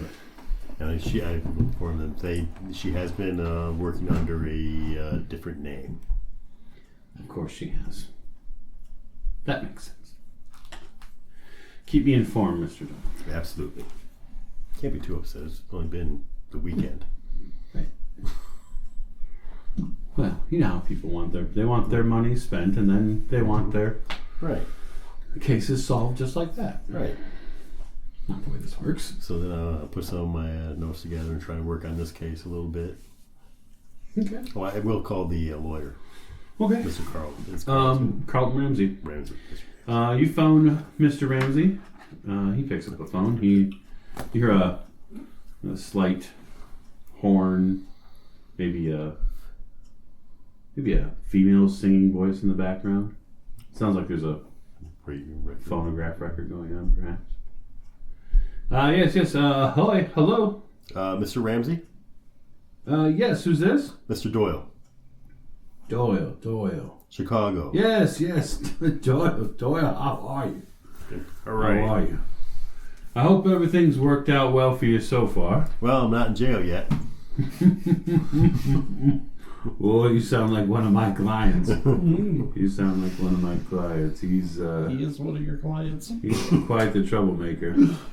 But yes, I received notice before leaving town that there was quite the pressure coming on you folks from the local police department.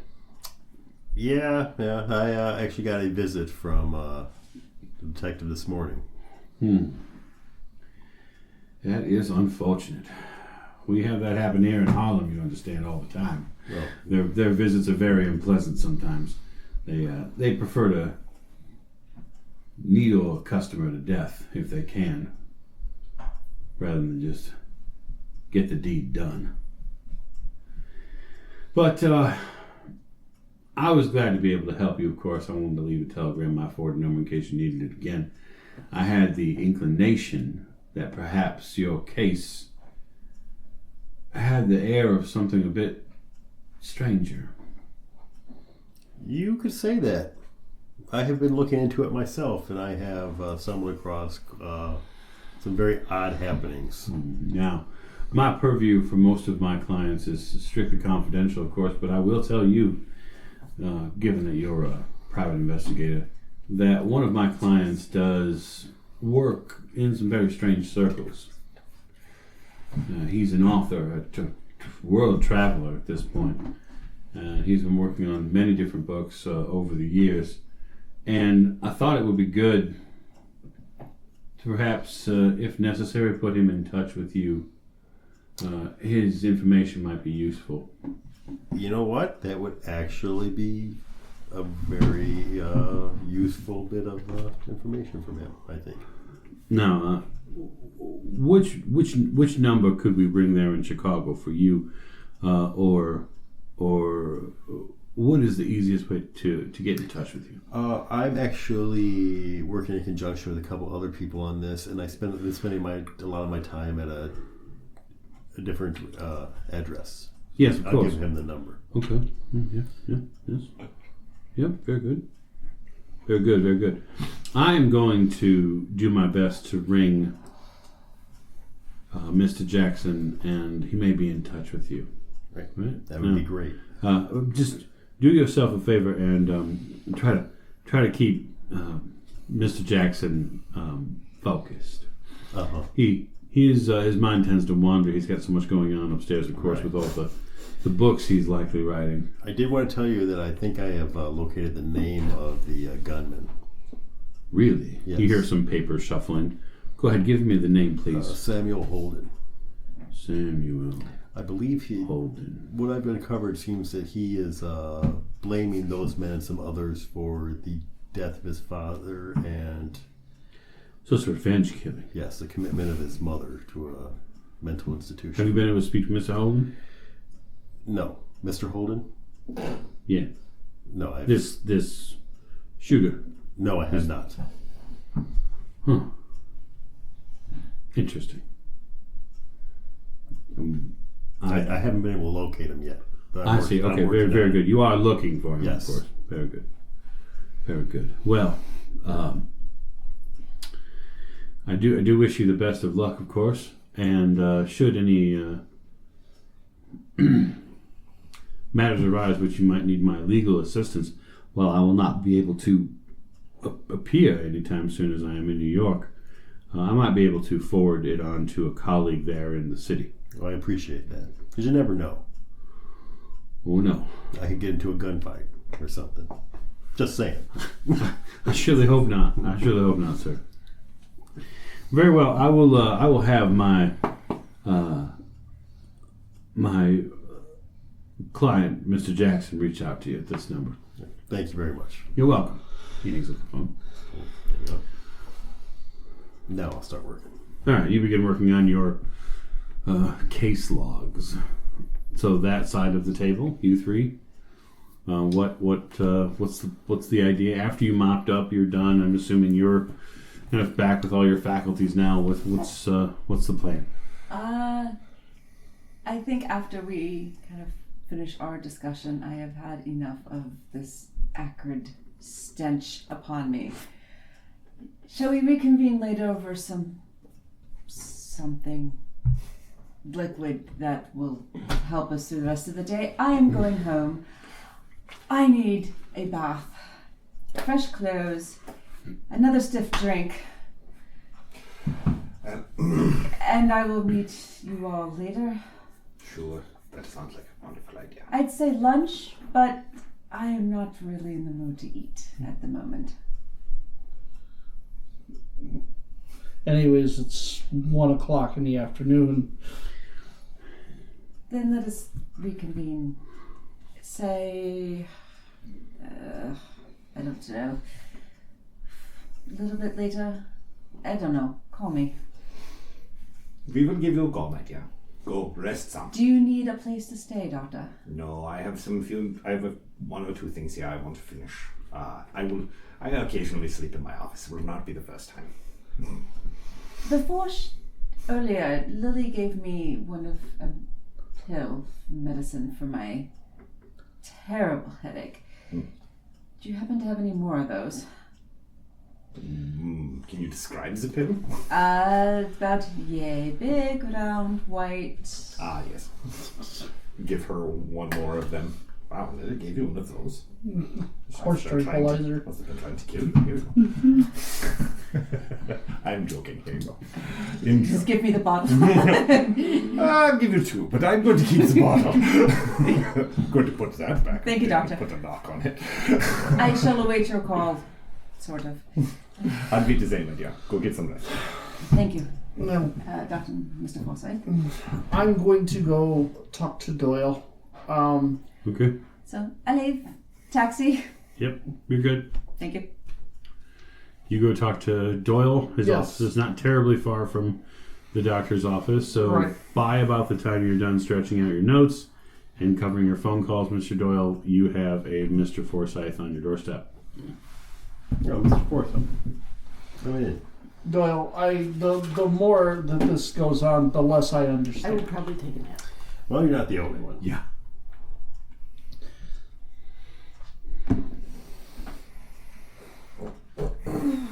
You're the detective. How do we find Sammy Holden? Well, at this point, the trail we were following has gone cold, so I want to start looking maybe a little farther in his background. Mrs. Holden had said something about he would have gone home. Maybe there's another home. Maybe there's something else. Maybe she's referring to something else other than the home, because I've been there. Nobody's been there for a while.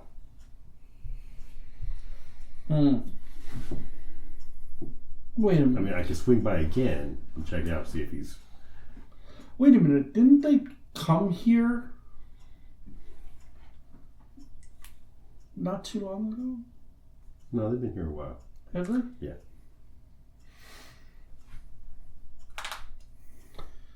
He From- said from they would have everything you been know. in the street. From The every- letter said that. They would have been in the street. From everything you know, the Holden family has been in Chicago for as long as...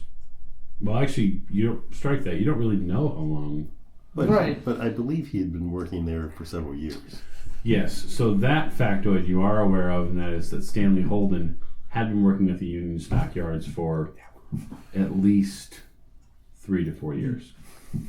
Long enough to have a relationship with Bob Creedy, who has left on a train for Cleveland. But I can also...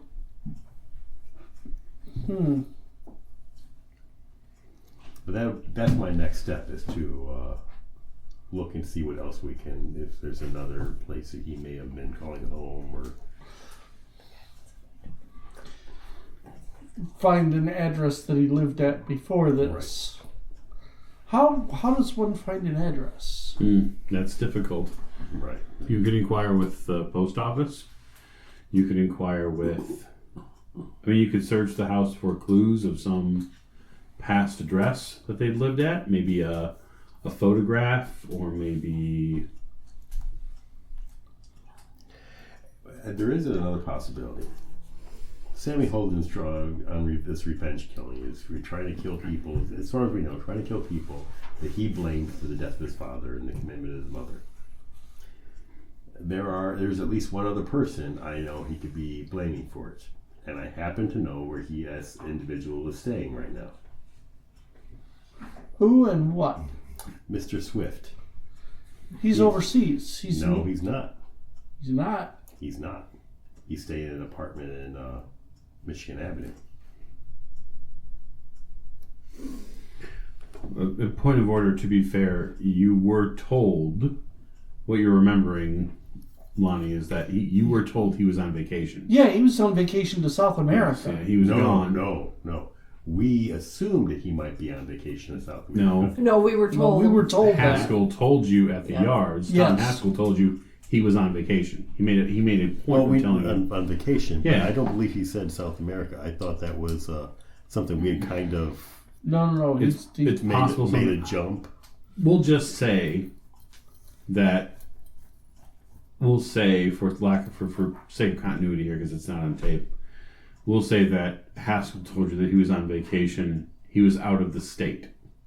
That is what you've been told. But he's really over at a place on Michigan Avenue? That is, Creedy had made a suggestion that he has got a place over there, and that's where he's been holed up. Then why don't we go there and ask him? Well, that's one thing I was also planning on doing. If I want to do it, I probably want to do it today. I'll do it. Well, I think at least a couple of us should go. especially if Sammy Holden might show up.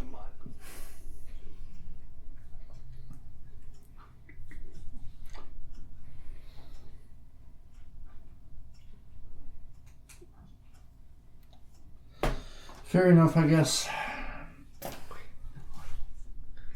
Okay, so Doctor, after tidying up, you're just relaxing then, or resting a little bit?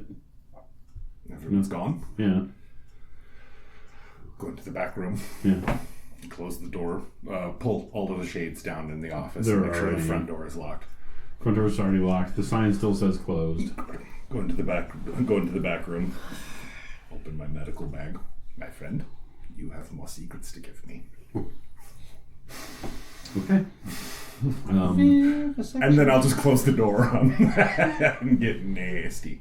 A little vivisection for your afternoon. A little vivisection for my afternoon. Roll medicine, please. Yes, we will be doing an autopsy on the... Is this body also going to Cleveland in several parts? The Cleveland torso murderer? No. Y incision, but we still keep it with the sheet and everything. Yeah, 50 under 75. Okay. You begin your vivisection. You notice something very quickly as you begin making your Y incisions and going down and getting the rest of your tools out to really figure out what's going on in this dude. It looks like some of his organs have been altered. He has organs that he should not have, and he is missing organs he should have. Taking pictures. Go take the camera out. Take the camera out, flash powder. No, Yep. no. Just, Whoosh. Yeah. At least one when I Y incision. sure. And then I begin literally vivisection. I weigh them and examine them and sketch them in some cases. Really, what the telling part is that this man is missing a liver. He is missing his left kidney. He has no gallbladder. Are they growth removal or are they surgically removal? No. Just like as in they were never there? No. Okay. Well, you don't know if they were there or not. What you do know is there's a much larger organ that has taken the place of those things. Okay. It might be possible that those organs grew into this organ. All kind of glommed into one. Uh-huh. Okay, that's horrifying. And it appears that this organ now has these small kind of thin finger length nodules that point out of it. And they seem to connect to other portions of his internal organs. His stomach, his esophagus. All part of the eating, digestion. Seems that way, yeah. Okay. You can see that there's some sort of blackness. And it pricks a memory in your mind of a piece of vellum that Miss O'Shea had showed you. It reminds you of that horrifying picture. Do I have a phonograph? Not in the office. Okay. That's a lot to ask, my friend. I begin to hum. It's shaky at first, but A you... lullaby, perhaps, sir. are you vivisectioning this organ? Yes. I step up my... Yeah. I go from normal gloves to like the thick gloves and yeah. The Dr. Frankenstein gloves? Yeah. Yeah. Yeah. When you take this organ out, it weighs a good pound or two. And it's not the weight so much that concerns you. It's the slosh. Liquid fill. There is some sort of wretched fluid in this. Like you've I smelled... suspect You have smelled stomach bile before, my friend. And you have smelled what probably comes out of this. Yeah. But when you kind of carefully clip the nodules to disconnect it from the other organs, there's an audible release of air. Oh. Kind of a simple blow that happens with each one, and it is rancid beyond belief. I step out the side door and stand in the alleyway for a few minutes. Do you ever smelled something that's so horrible it feels like you get something stuck into the back of your throat? Oh. Oh, yes. That is the feeling you have right now, Doctor. It's as if you couldn't cough or hack enough to get it out. I volunteer to throw up in the alleyway. It comes very, very easily. Yeah, it doesn't take a lot of effort. You heave. You almost feel better for a few moments. You have a little sickly feeling afterwards, a little bit of a swim to the eyes afterwards, but you head back in, wishing that this smelled like Anything but what it does. Yeah. I mean, you dealt with the after effects of mustard gas. Yes, and this is worse. Yeah. Arguably, yes. Arguably, yes. Just question. During the time period, would they have had something like zinc or something? I've been using Vicks Vapor Rub on my face, of which I put a small amount on, but I mean, it's not... No. And you probably own stock in Vicks now. Yeah, I'm like... So much. Okay.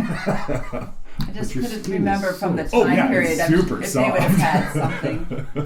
Yeah, and he has a mask available to him, obviously. He has, special, headgear probably if he wants to wear it, or he's probably just desperately trying to keep the stench off of him. Yeah. But you get up the organ out, Excellent. And when you weigh it, you get a fair amount of weight to it. And the flesh, it looks like, is already disintegrating. It's decomposing. It's decomposing. Like the other. Okay. And you get a picture of it. Yeah, I definitely get a picture of it. Yeah, as quickly as possible before there's any kind of decomposition. And now there is a big hole in this body where that organ used to be. Jam the organ right back in there. I don't need the organ. I just wanted to see it. Very good. Yes. A crude sewing job to close them back up, wrap them back up in the sheet. Okay. Are Mr. Forsyth, Mr. Doyle, you guys are going to the apartment? Yes. Okay. Very Michigan good. Avenue. Very good. You stop over to Michigan Avenue. On the way over, you get a reasonable idea that just to kind of glance in the back seat and make sure there's... Oh, right. You glance in the back seat, and you do realize that there is a bit of your former passenger here in the back. Did you always some blood in the back seat? Wait, her blood. Yes, sir. Yeah. Now, listen, this isn't Tim Roth dying in the back of a vehicle. Right. This isn't. Why not? Right, you weren't shot in the stomach. It's just going with a Marvin comment. But there's not Marvin in the back of it. This is not the scenario from Pulp Fiction. No, sir. Amount No, of blood sir. in the No, back. sir. Shot Marvin. She was slashed with a relatively thin to medium bladed weapon in the chest. Now, granted, it's going to bleed, and it did bleed, but she was wearing clothes and a coat at the time, so a lot of her clothing soaked up that blood. That Right. said, There's she still got blood on her movement. hands. The doctor was trying to first aid her. Right. It needs to be clean. Yes, and you only notice this while you're on your way to drive down Michigan Avenue. Actually, Mr. Doyle is the one that notices this because he's hanging out in the seat next to you, just kind of casually glance in the back, and you're like, "Oh crap!" Whoops. Why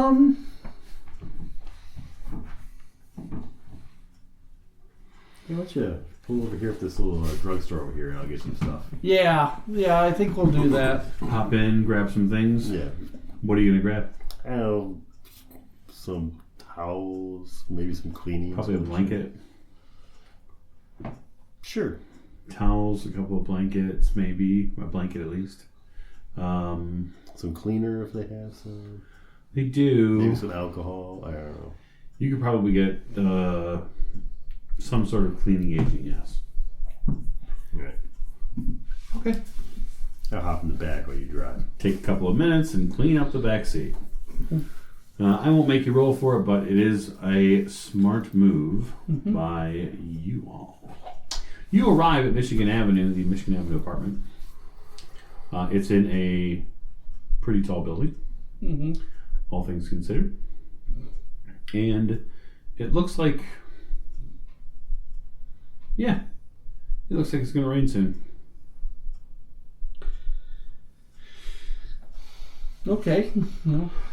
The weather doesn't really bother me all that much. I mean, it's going to be a cold rain, but... In March, yep. It will be inside. Well, it realistically, it's not 20 degrees outside, which is pretty good for Chicago. In In March. Yes. So what's the plan? We're gonna go up to the. Yeah, we'll just go up. Okay. You head past the doorman. He nods, opens the door for you. Right this way, gentlemen. Thank you. You enter the building and then head on up. Yep. Now, obviously, the buildings of the 1920s were not, massive skyscrapers because they hadn't been built yet. No. But there are some taller buildings, and this is one of them. Yeah, it's like 10 stories. We'll say it's 8 stories. 8 stories. You get off on the 7th floor. And when you get off on the 7th floor, you begin heading down the hallway. Yep. It looks like by the number you're probably going to have to turn right. You turn right, and then at the end of the hallway you see one of the doors that's listed as the address. Okay. Go up to the door. Okay. Is it closed? It appears, yes. Okay. I'll knock. You knock. You don't hear anyone from inside. You don't get any answer. Anybody in the hallway? No, other than you two, no. I'll check the door handle. It is locked for sure. Oh, okay. Well, that's a good sign. And I'm going to pick the lock. Okay. This one. Now, I've never done this before. I've only done this every day this week. Somebody's got to do it. Okay, I make it. Barely, but I make it. You spend a couple of minutes getting the picks set properly to push the tumblers aside to open the door. Open the lock. This is excruciating for you, Mr. Forsyth. Oh, yes. Because you're literally watching him commit yet another crime. Because you can't just go around as a private investigator just picking people's apartment rooms. But he does manage to pull. Or shouldn't. Well, You know what? At this point, I'm being accused of murder Obviously, I can't. when I didn't even have a weapon at the crime site. Well, as That's the police fine. said to you during the interview, it's quite possible you could have dumped the weapon. And I would love for them to prove that any weapon that they found there had my fingerprints on it. They don't do fingerprints. They don't do fingerprints. This is but- Chicago. The yeah. cops can prove anything. Uh-huh. That is true. You unlock the door.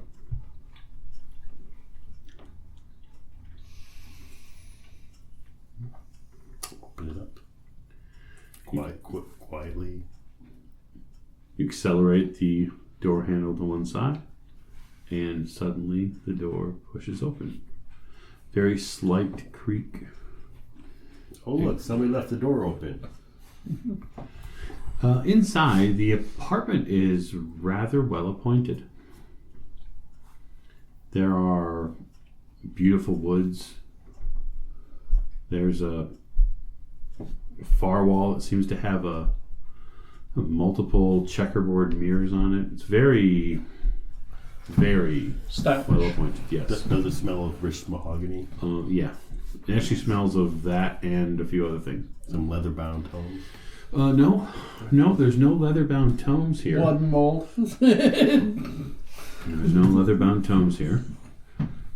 But you do smell something in the air. It almost smells like meat. Fetid meat, maybe?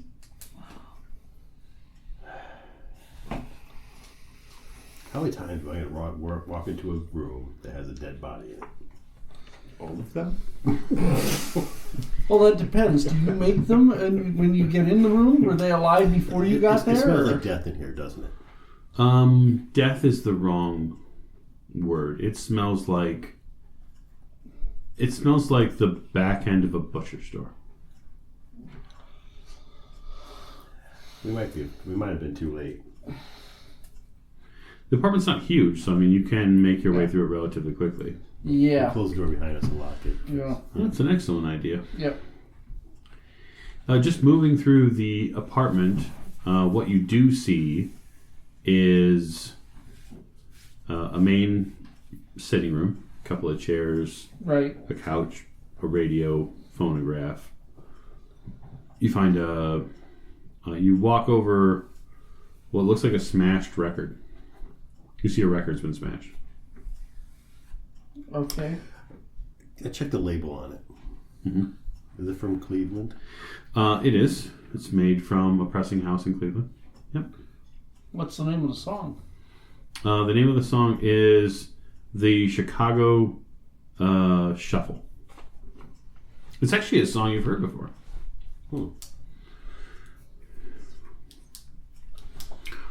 Inside the next room, the adjoining room, which is the kitchen, you see that there is an icebox that's been left open. And inside the icebox, there's what looks like butchered meat. Looks like butchered meat. It sure does. We'll just pass that right by for now. I can't just pass by it right now. I'm passing right by it right now. Okay, so you're doing what in the kitchen there, Mr. Doyle? I'm getting a closer inspection of it. Obviously, it's bad. I guess the question is how close are you going to inspect it? He's gonna put his face right in it. It's a trap. He's just gonna see it all I'm trying to over get close his enough that I face. might be able to recognize maybe what kind of meat it is. Okay, you're going to examine it. Yeah. Okay. You kind of. I mean, does it look like professionally butchered? Well, yes, it does. Actually, it does look like whoever prepared this meat was very good at it. So you kind of hunker down by the icebox, and you have to turn a light on here in the kitchen because, of course, the icebox is low to the ground because that's where they were kept. Right.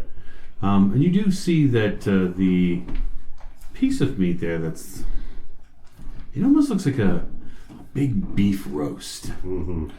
Seems to have been prepared over relatively recently, and it looks like the icebox has taken on some of the red pallor left over by the roast.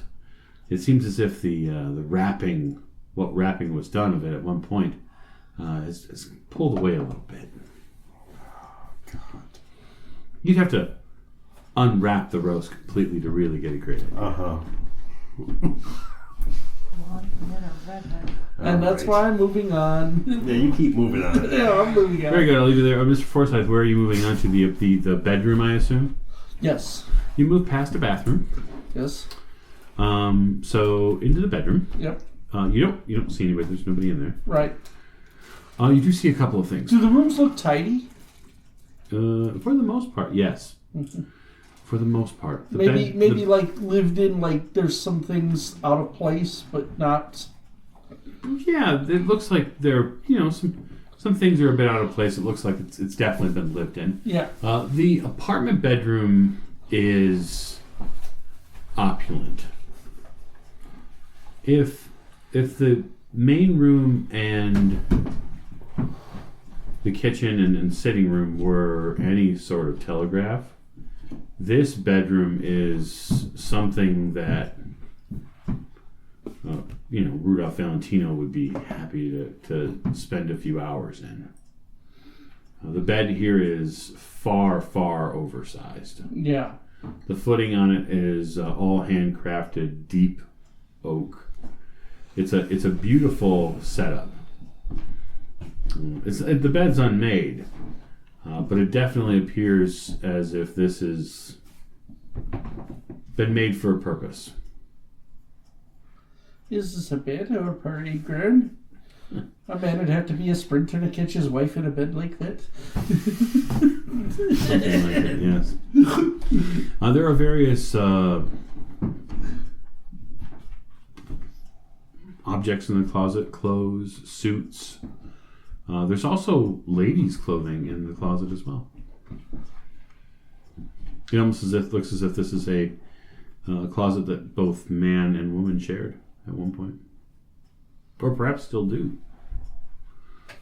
Do the clothes look like they've been moved recently? Or, I mean... No. Dusty? No, they're not dusty at all, actually.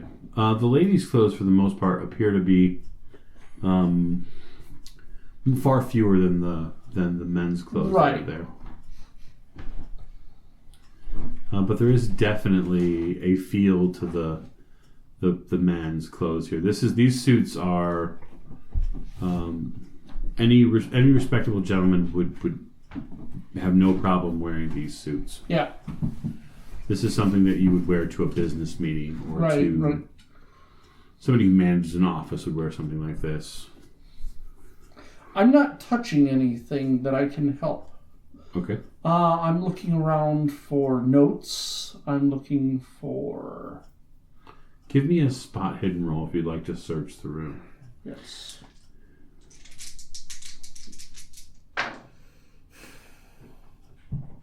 No. Okay. So, Mr. Doyle. Okay, so I and Mr. Doyle have a very bad feeling about this. So I'm going to grab What's in the box? something off the counter to use to peel back the... You grab something off the counter to peel back, like a pair of tongs, perhaps? Yeah. Wunderbar. You set the beef roast down on the counter with a bit of a smush. And as it sits there, you remove a pair of tongs from the drawer and you slowly peel back the brown butcher paper.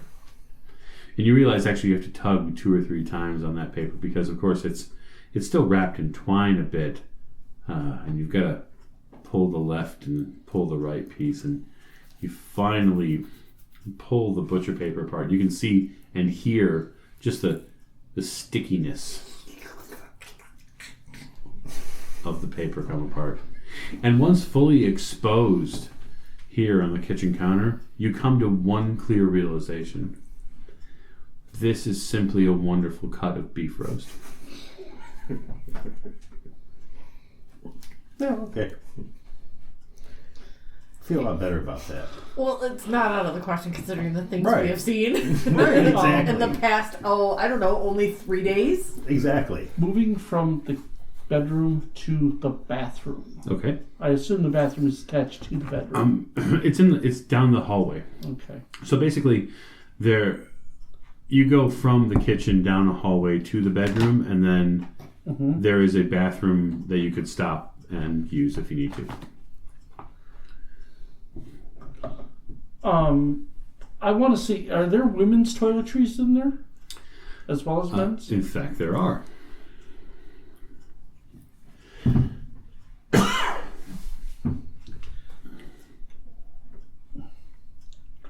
I'm going to come back out into the kitchen. You see Mr. Doyle, and you see an enormous beef roast. It's a shame about this beef roast. There are women's clothes here. Well, he may have had a wife. He has Or a a wife. mistress.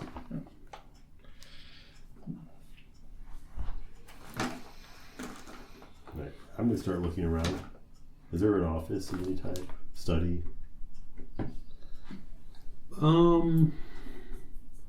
It just looked like maybe there off the sitting room there is a small office. If that's what's behind the door. It would make sense in its overall footprint.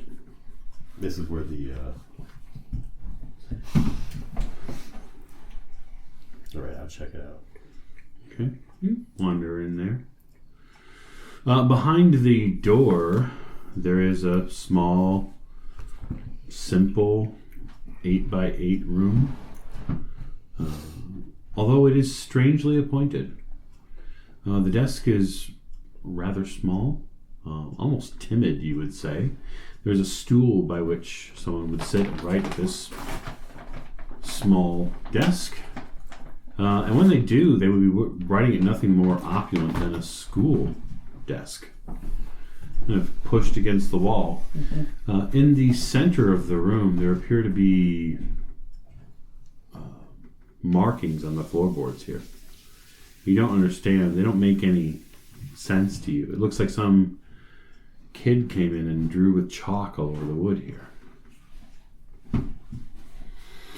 There are some sheafs of paper on the desk itself, and it looks like, just from your trained private investigator eye, it looks like somebody came in here and was looking for something and didn't find it. Or, if they found it, they definitely threw things about a bit. Well, I'll start searching the room. Go ahead and give me a spot hidden roll. No, that was awful. That was just terrible. Okay, what was it? 97. Alright, so 97 on spot hidden is a fumble because anything between 96 and 100 is. So you take a look at a couple of things and you get a little... Have you ever walked into a room and seen it so disjointed it actually makes you uncomfortable? Yeah. That's what this room does to you. This room actually, because of the way it's in disarray, and because maybe the drawing on the floor or whatever it is about this room, you get immediately uncomfortable. And you decide to turn right around and walk out. If you want to look through that, you go ahead.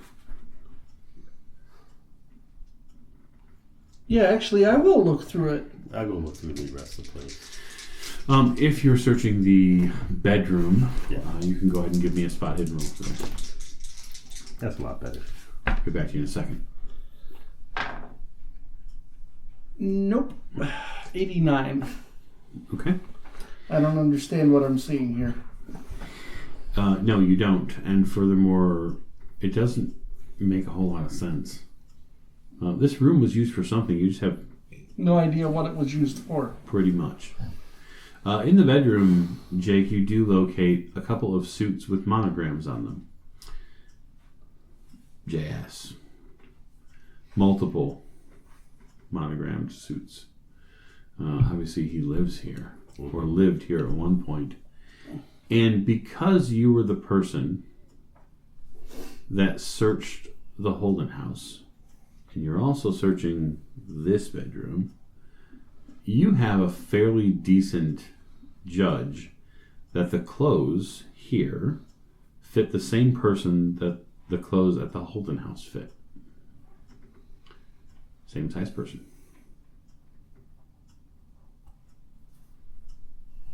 Same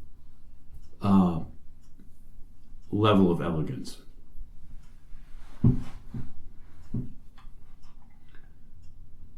How interesting. And you also find at the bottom of this closet space, you find a safe. Oh, now we're getting somewhere.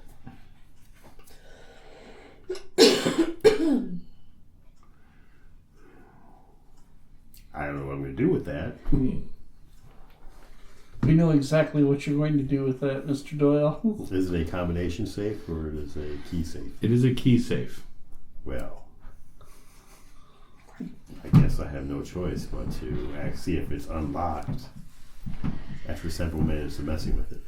Why don't you give me a ID roll first? There's probably a key somewhere. Mm-hmm. So whether it's here, so that's what I'm going to do is look for a key. Right? Give me an idea roll first. 22.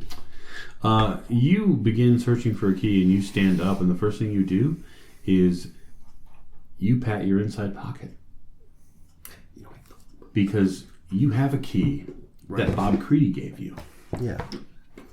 I didn't know if this key would work on a safe as well. Are you going to try it? Might as well. You press it into the lock and you turn it quickly to the left, and you hear a very pleasant thunk as the safe door gives way. I like it when stuff comes together. Open it up. Well, inside the safe you find a couple of things. One of the things that you find in the safe are a few rather large stacks of bills. Oh, look, I can pay my rent this month.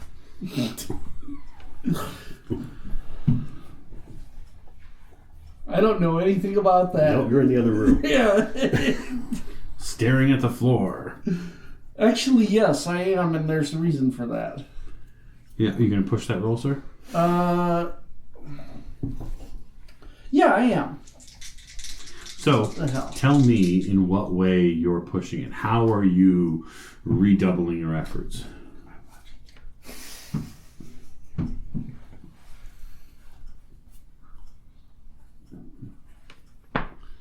There you are, Mr. Doyle. Ooh la la. Yes. Obviously, something was done here. Yes.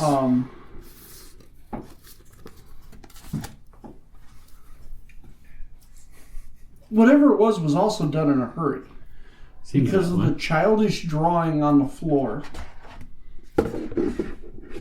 Or hurried drawing on the floor, perhaps. Do you have any occult? I only have the 5% that we all have at base. If you would like to make an occult roll, you're more than welcome to it. Damn, I should have brought the camera. Yeah, 98, that's fumble. Okay. I don't know. I do not know. This looks like school kid drawings to you. It does, but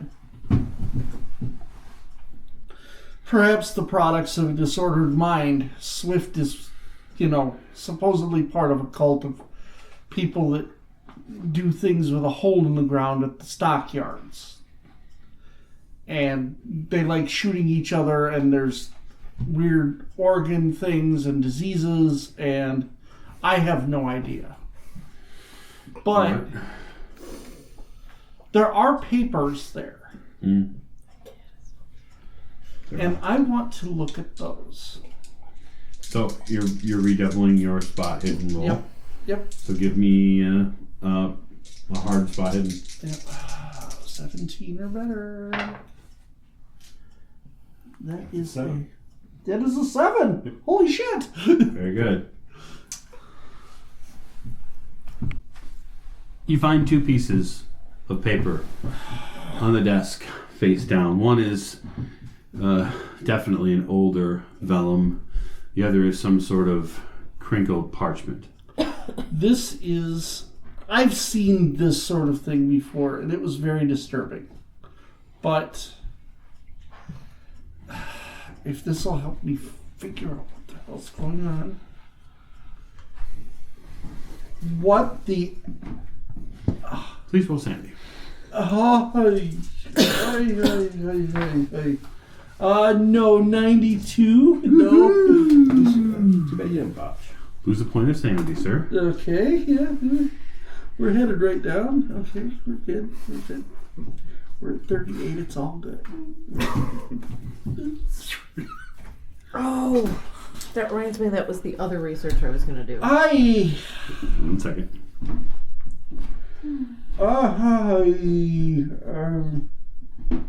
Wait, what?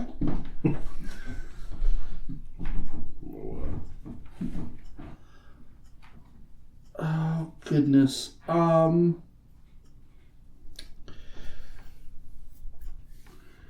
Okay, and then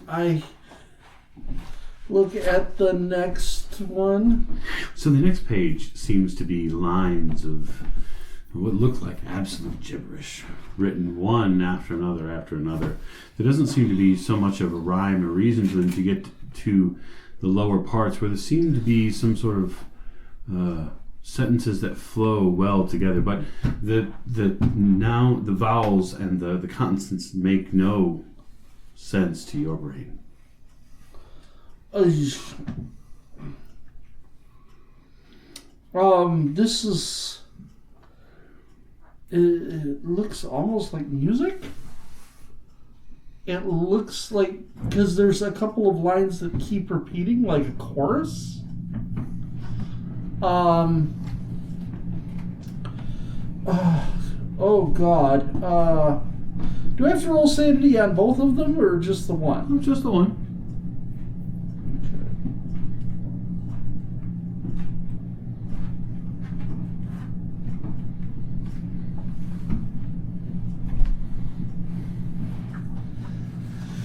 Mr. Doyle.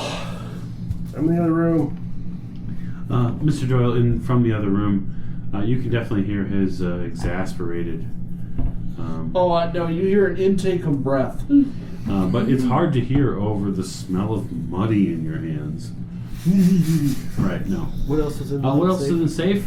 So there appear to be some business ledgers. You're not really sure specifically what they're. So imagine 4 or 5, 6 very thick pieces of paper that have been folded on top of one another, and then they use some sort of string folder system to hold them together. Just a quick cursory glance appears to be deeds to land. Not really certain where, but they do say deed, and then there are some I'm going to take them details. just because it may come in handy if we are looking, Yeah, if they own some land, then maybe there's something there. Absolutely. So, at the bottom of the safe, at the back end of it, you do find a small gold ring, and inscribed. It's a very thin band, kind of inscribed on the inside of it. There seems to be some sort of simple symbol, like a flower or something. From your cursory knowledge of rings, given your investigating background, this is definitely a woman's ring. It's not a man's ring. Let's go with. That's what you find. It's all evidence. Enjoy the money. All right. And then I'll go find out what the hell he's. He is standing near the desk in the room, and his hand is covering his face, and his other hand is shaking with these papers. He seems to. So, what did you find? Mr. Doyle, this is disturbing. Yeah, what else is new?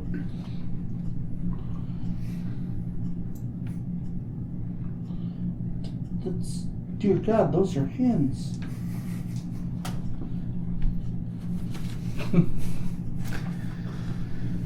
Yeah, go for it. Read this. No, that's not just Well, isn't that what I did to you? I was like, oh, and we found this, and you're like, yeah. Hey, I made it. Hey, when Nice. you find that kind of paint, it must be So scarce. you make it, and you don't lose any sanity. No, it's not that bad. I mean, not great.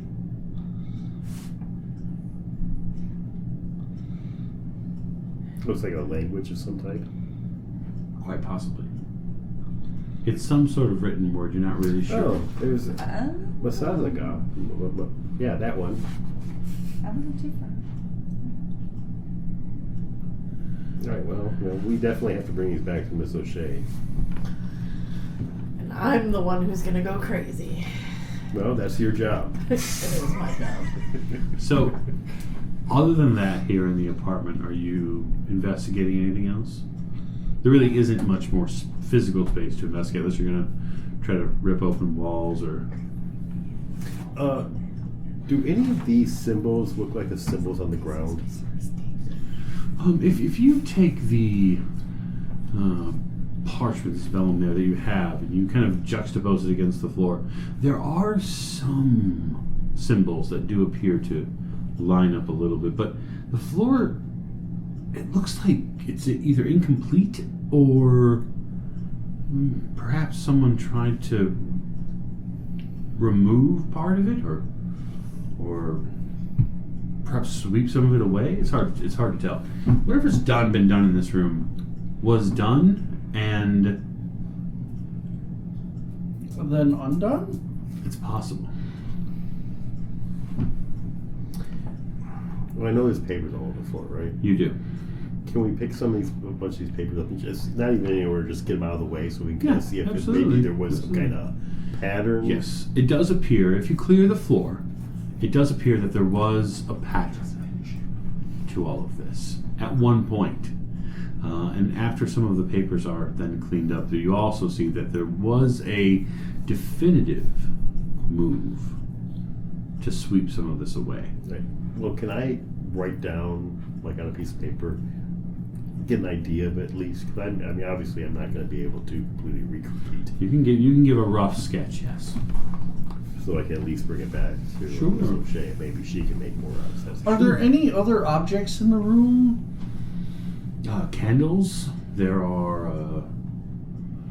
You find a few pieces of what almost look like snake bolt. But there's no scales, right? Not that you see. Yeah, that's what I thought.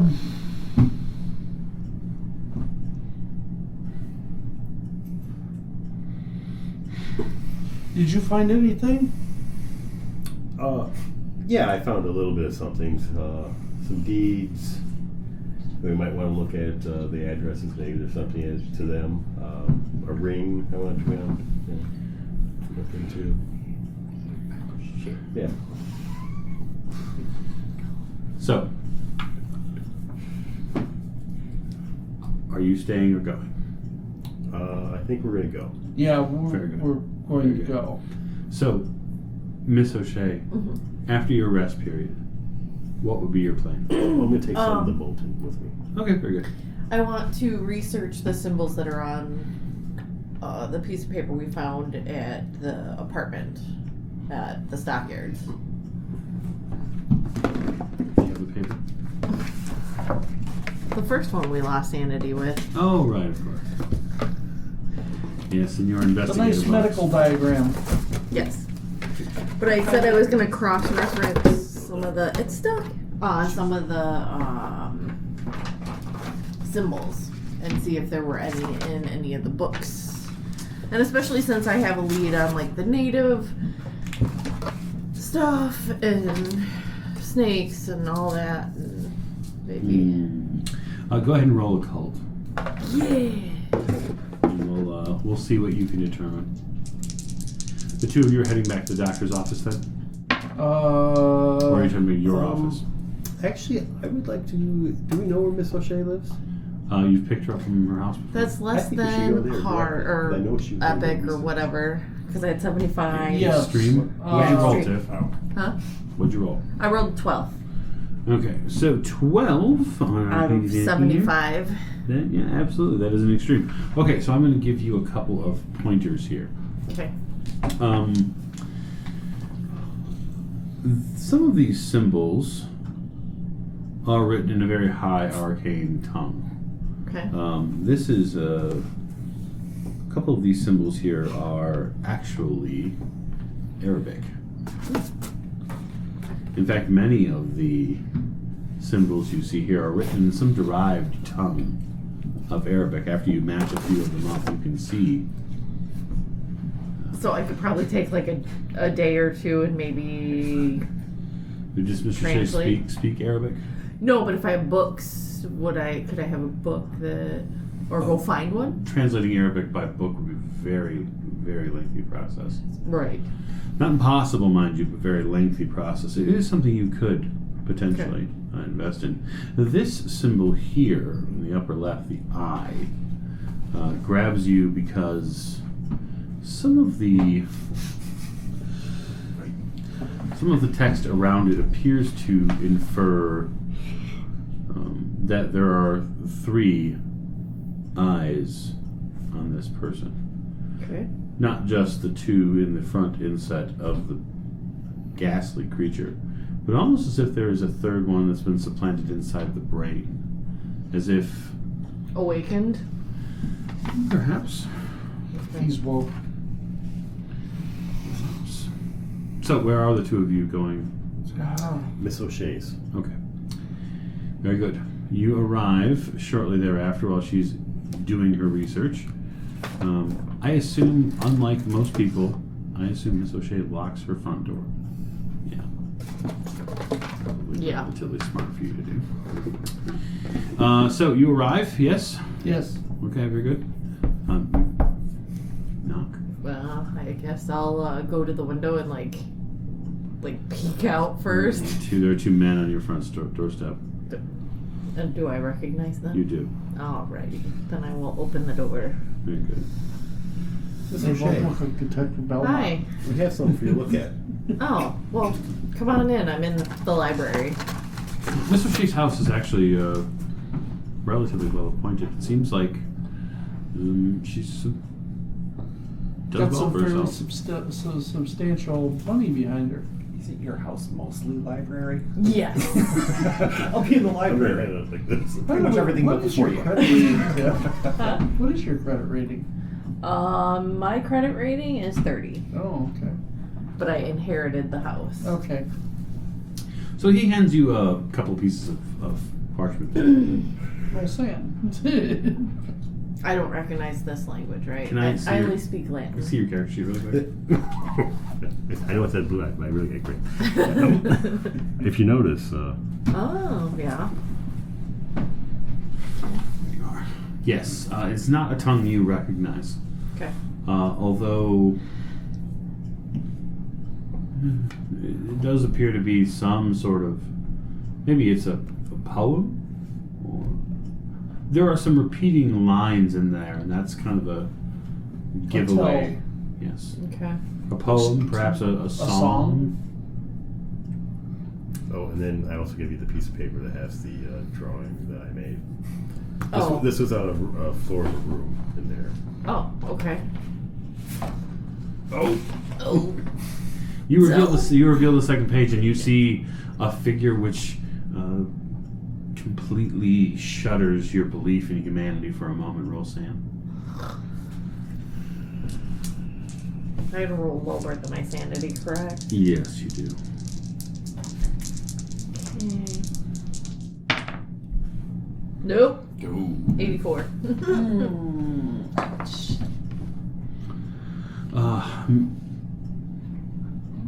Lose 4 points of sanity. God! Oh, As That was a kick to the gut. that's a kick. I'm not sure to the gut, but somewhere sensitive. actually, as a side note, Welcome to the 30s. as a side note, all of the readings and all of the times people have looked at the parchment, I've rolled a d6 every time except now it's come up 1. So this is the first time it's actually come up a number other than 1. The paper, if you I'm would. never for just looking at a moment. picture of you hands out ever. So Remember, I told you But not you to kinda look the last Yep, time. and I took your advice, didn't I? what you I see listened to here is daunting. You see a sorcerer, a caster projected into your mind. Inside your mind's eye, you see his body there, standing above an altar, calling and calling and calling to this being from the beyond. Not just his mouth, but his body itself. His jaw distends, and you see long, sharp rows of jagged yellow teeth. And from the inner part of his chest, you see a third eye bloom. And as he moves his arms in this dance, this process, very specific movements, he ushers forth this creature from the foul mud. And you feel the growl and hum of its body in your chest as you shudder. Honey? And so enjoy the drawing. I'll probably sit down. Those handouts are going to look fabulous when this is actually published. Miss O'Shea collapses into a chair.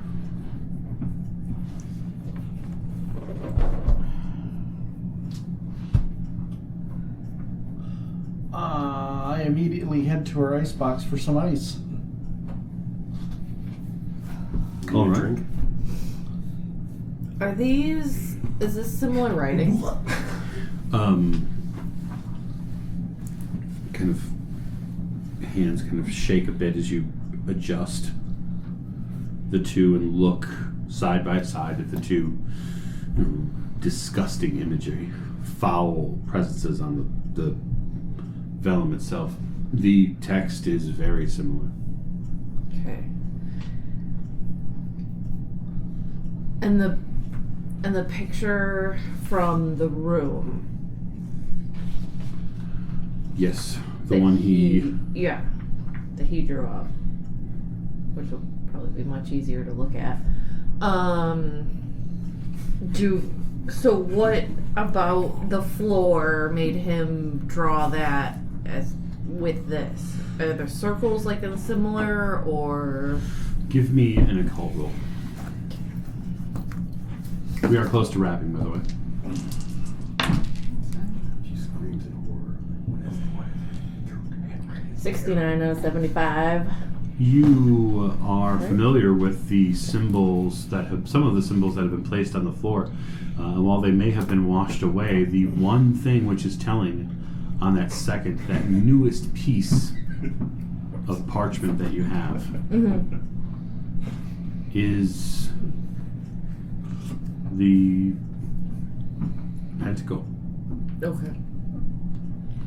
What you do not understand, however, is what is inside. Okay. What exists inside the pentacle, you do not understand what that symbol is. Okay. You are curious. What is that melody? Alright, well then I have more research to do. Probably set that down. Go look at other books. The universe seems Face down. Pretend it's not there. Shove it off to the side for a little bit. All right. Can I do one more thing? Do one more thing. I may be getting a phone call from a Mr. Jackson who writes some interesting books who might be able to help us do some insight. What kind of books does he write? I don't know exactly, but apparently he's Wait, into very Jackson and Elias? I don't know. They just I was just told that How did you get a hold of it? it's a long story. Apparently my lawyer also works with him.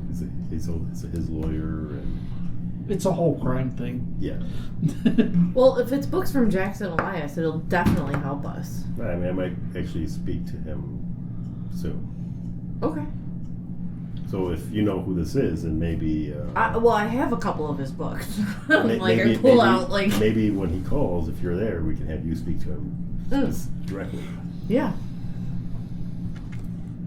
For sure. All right. Neat.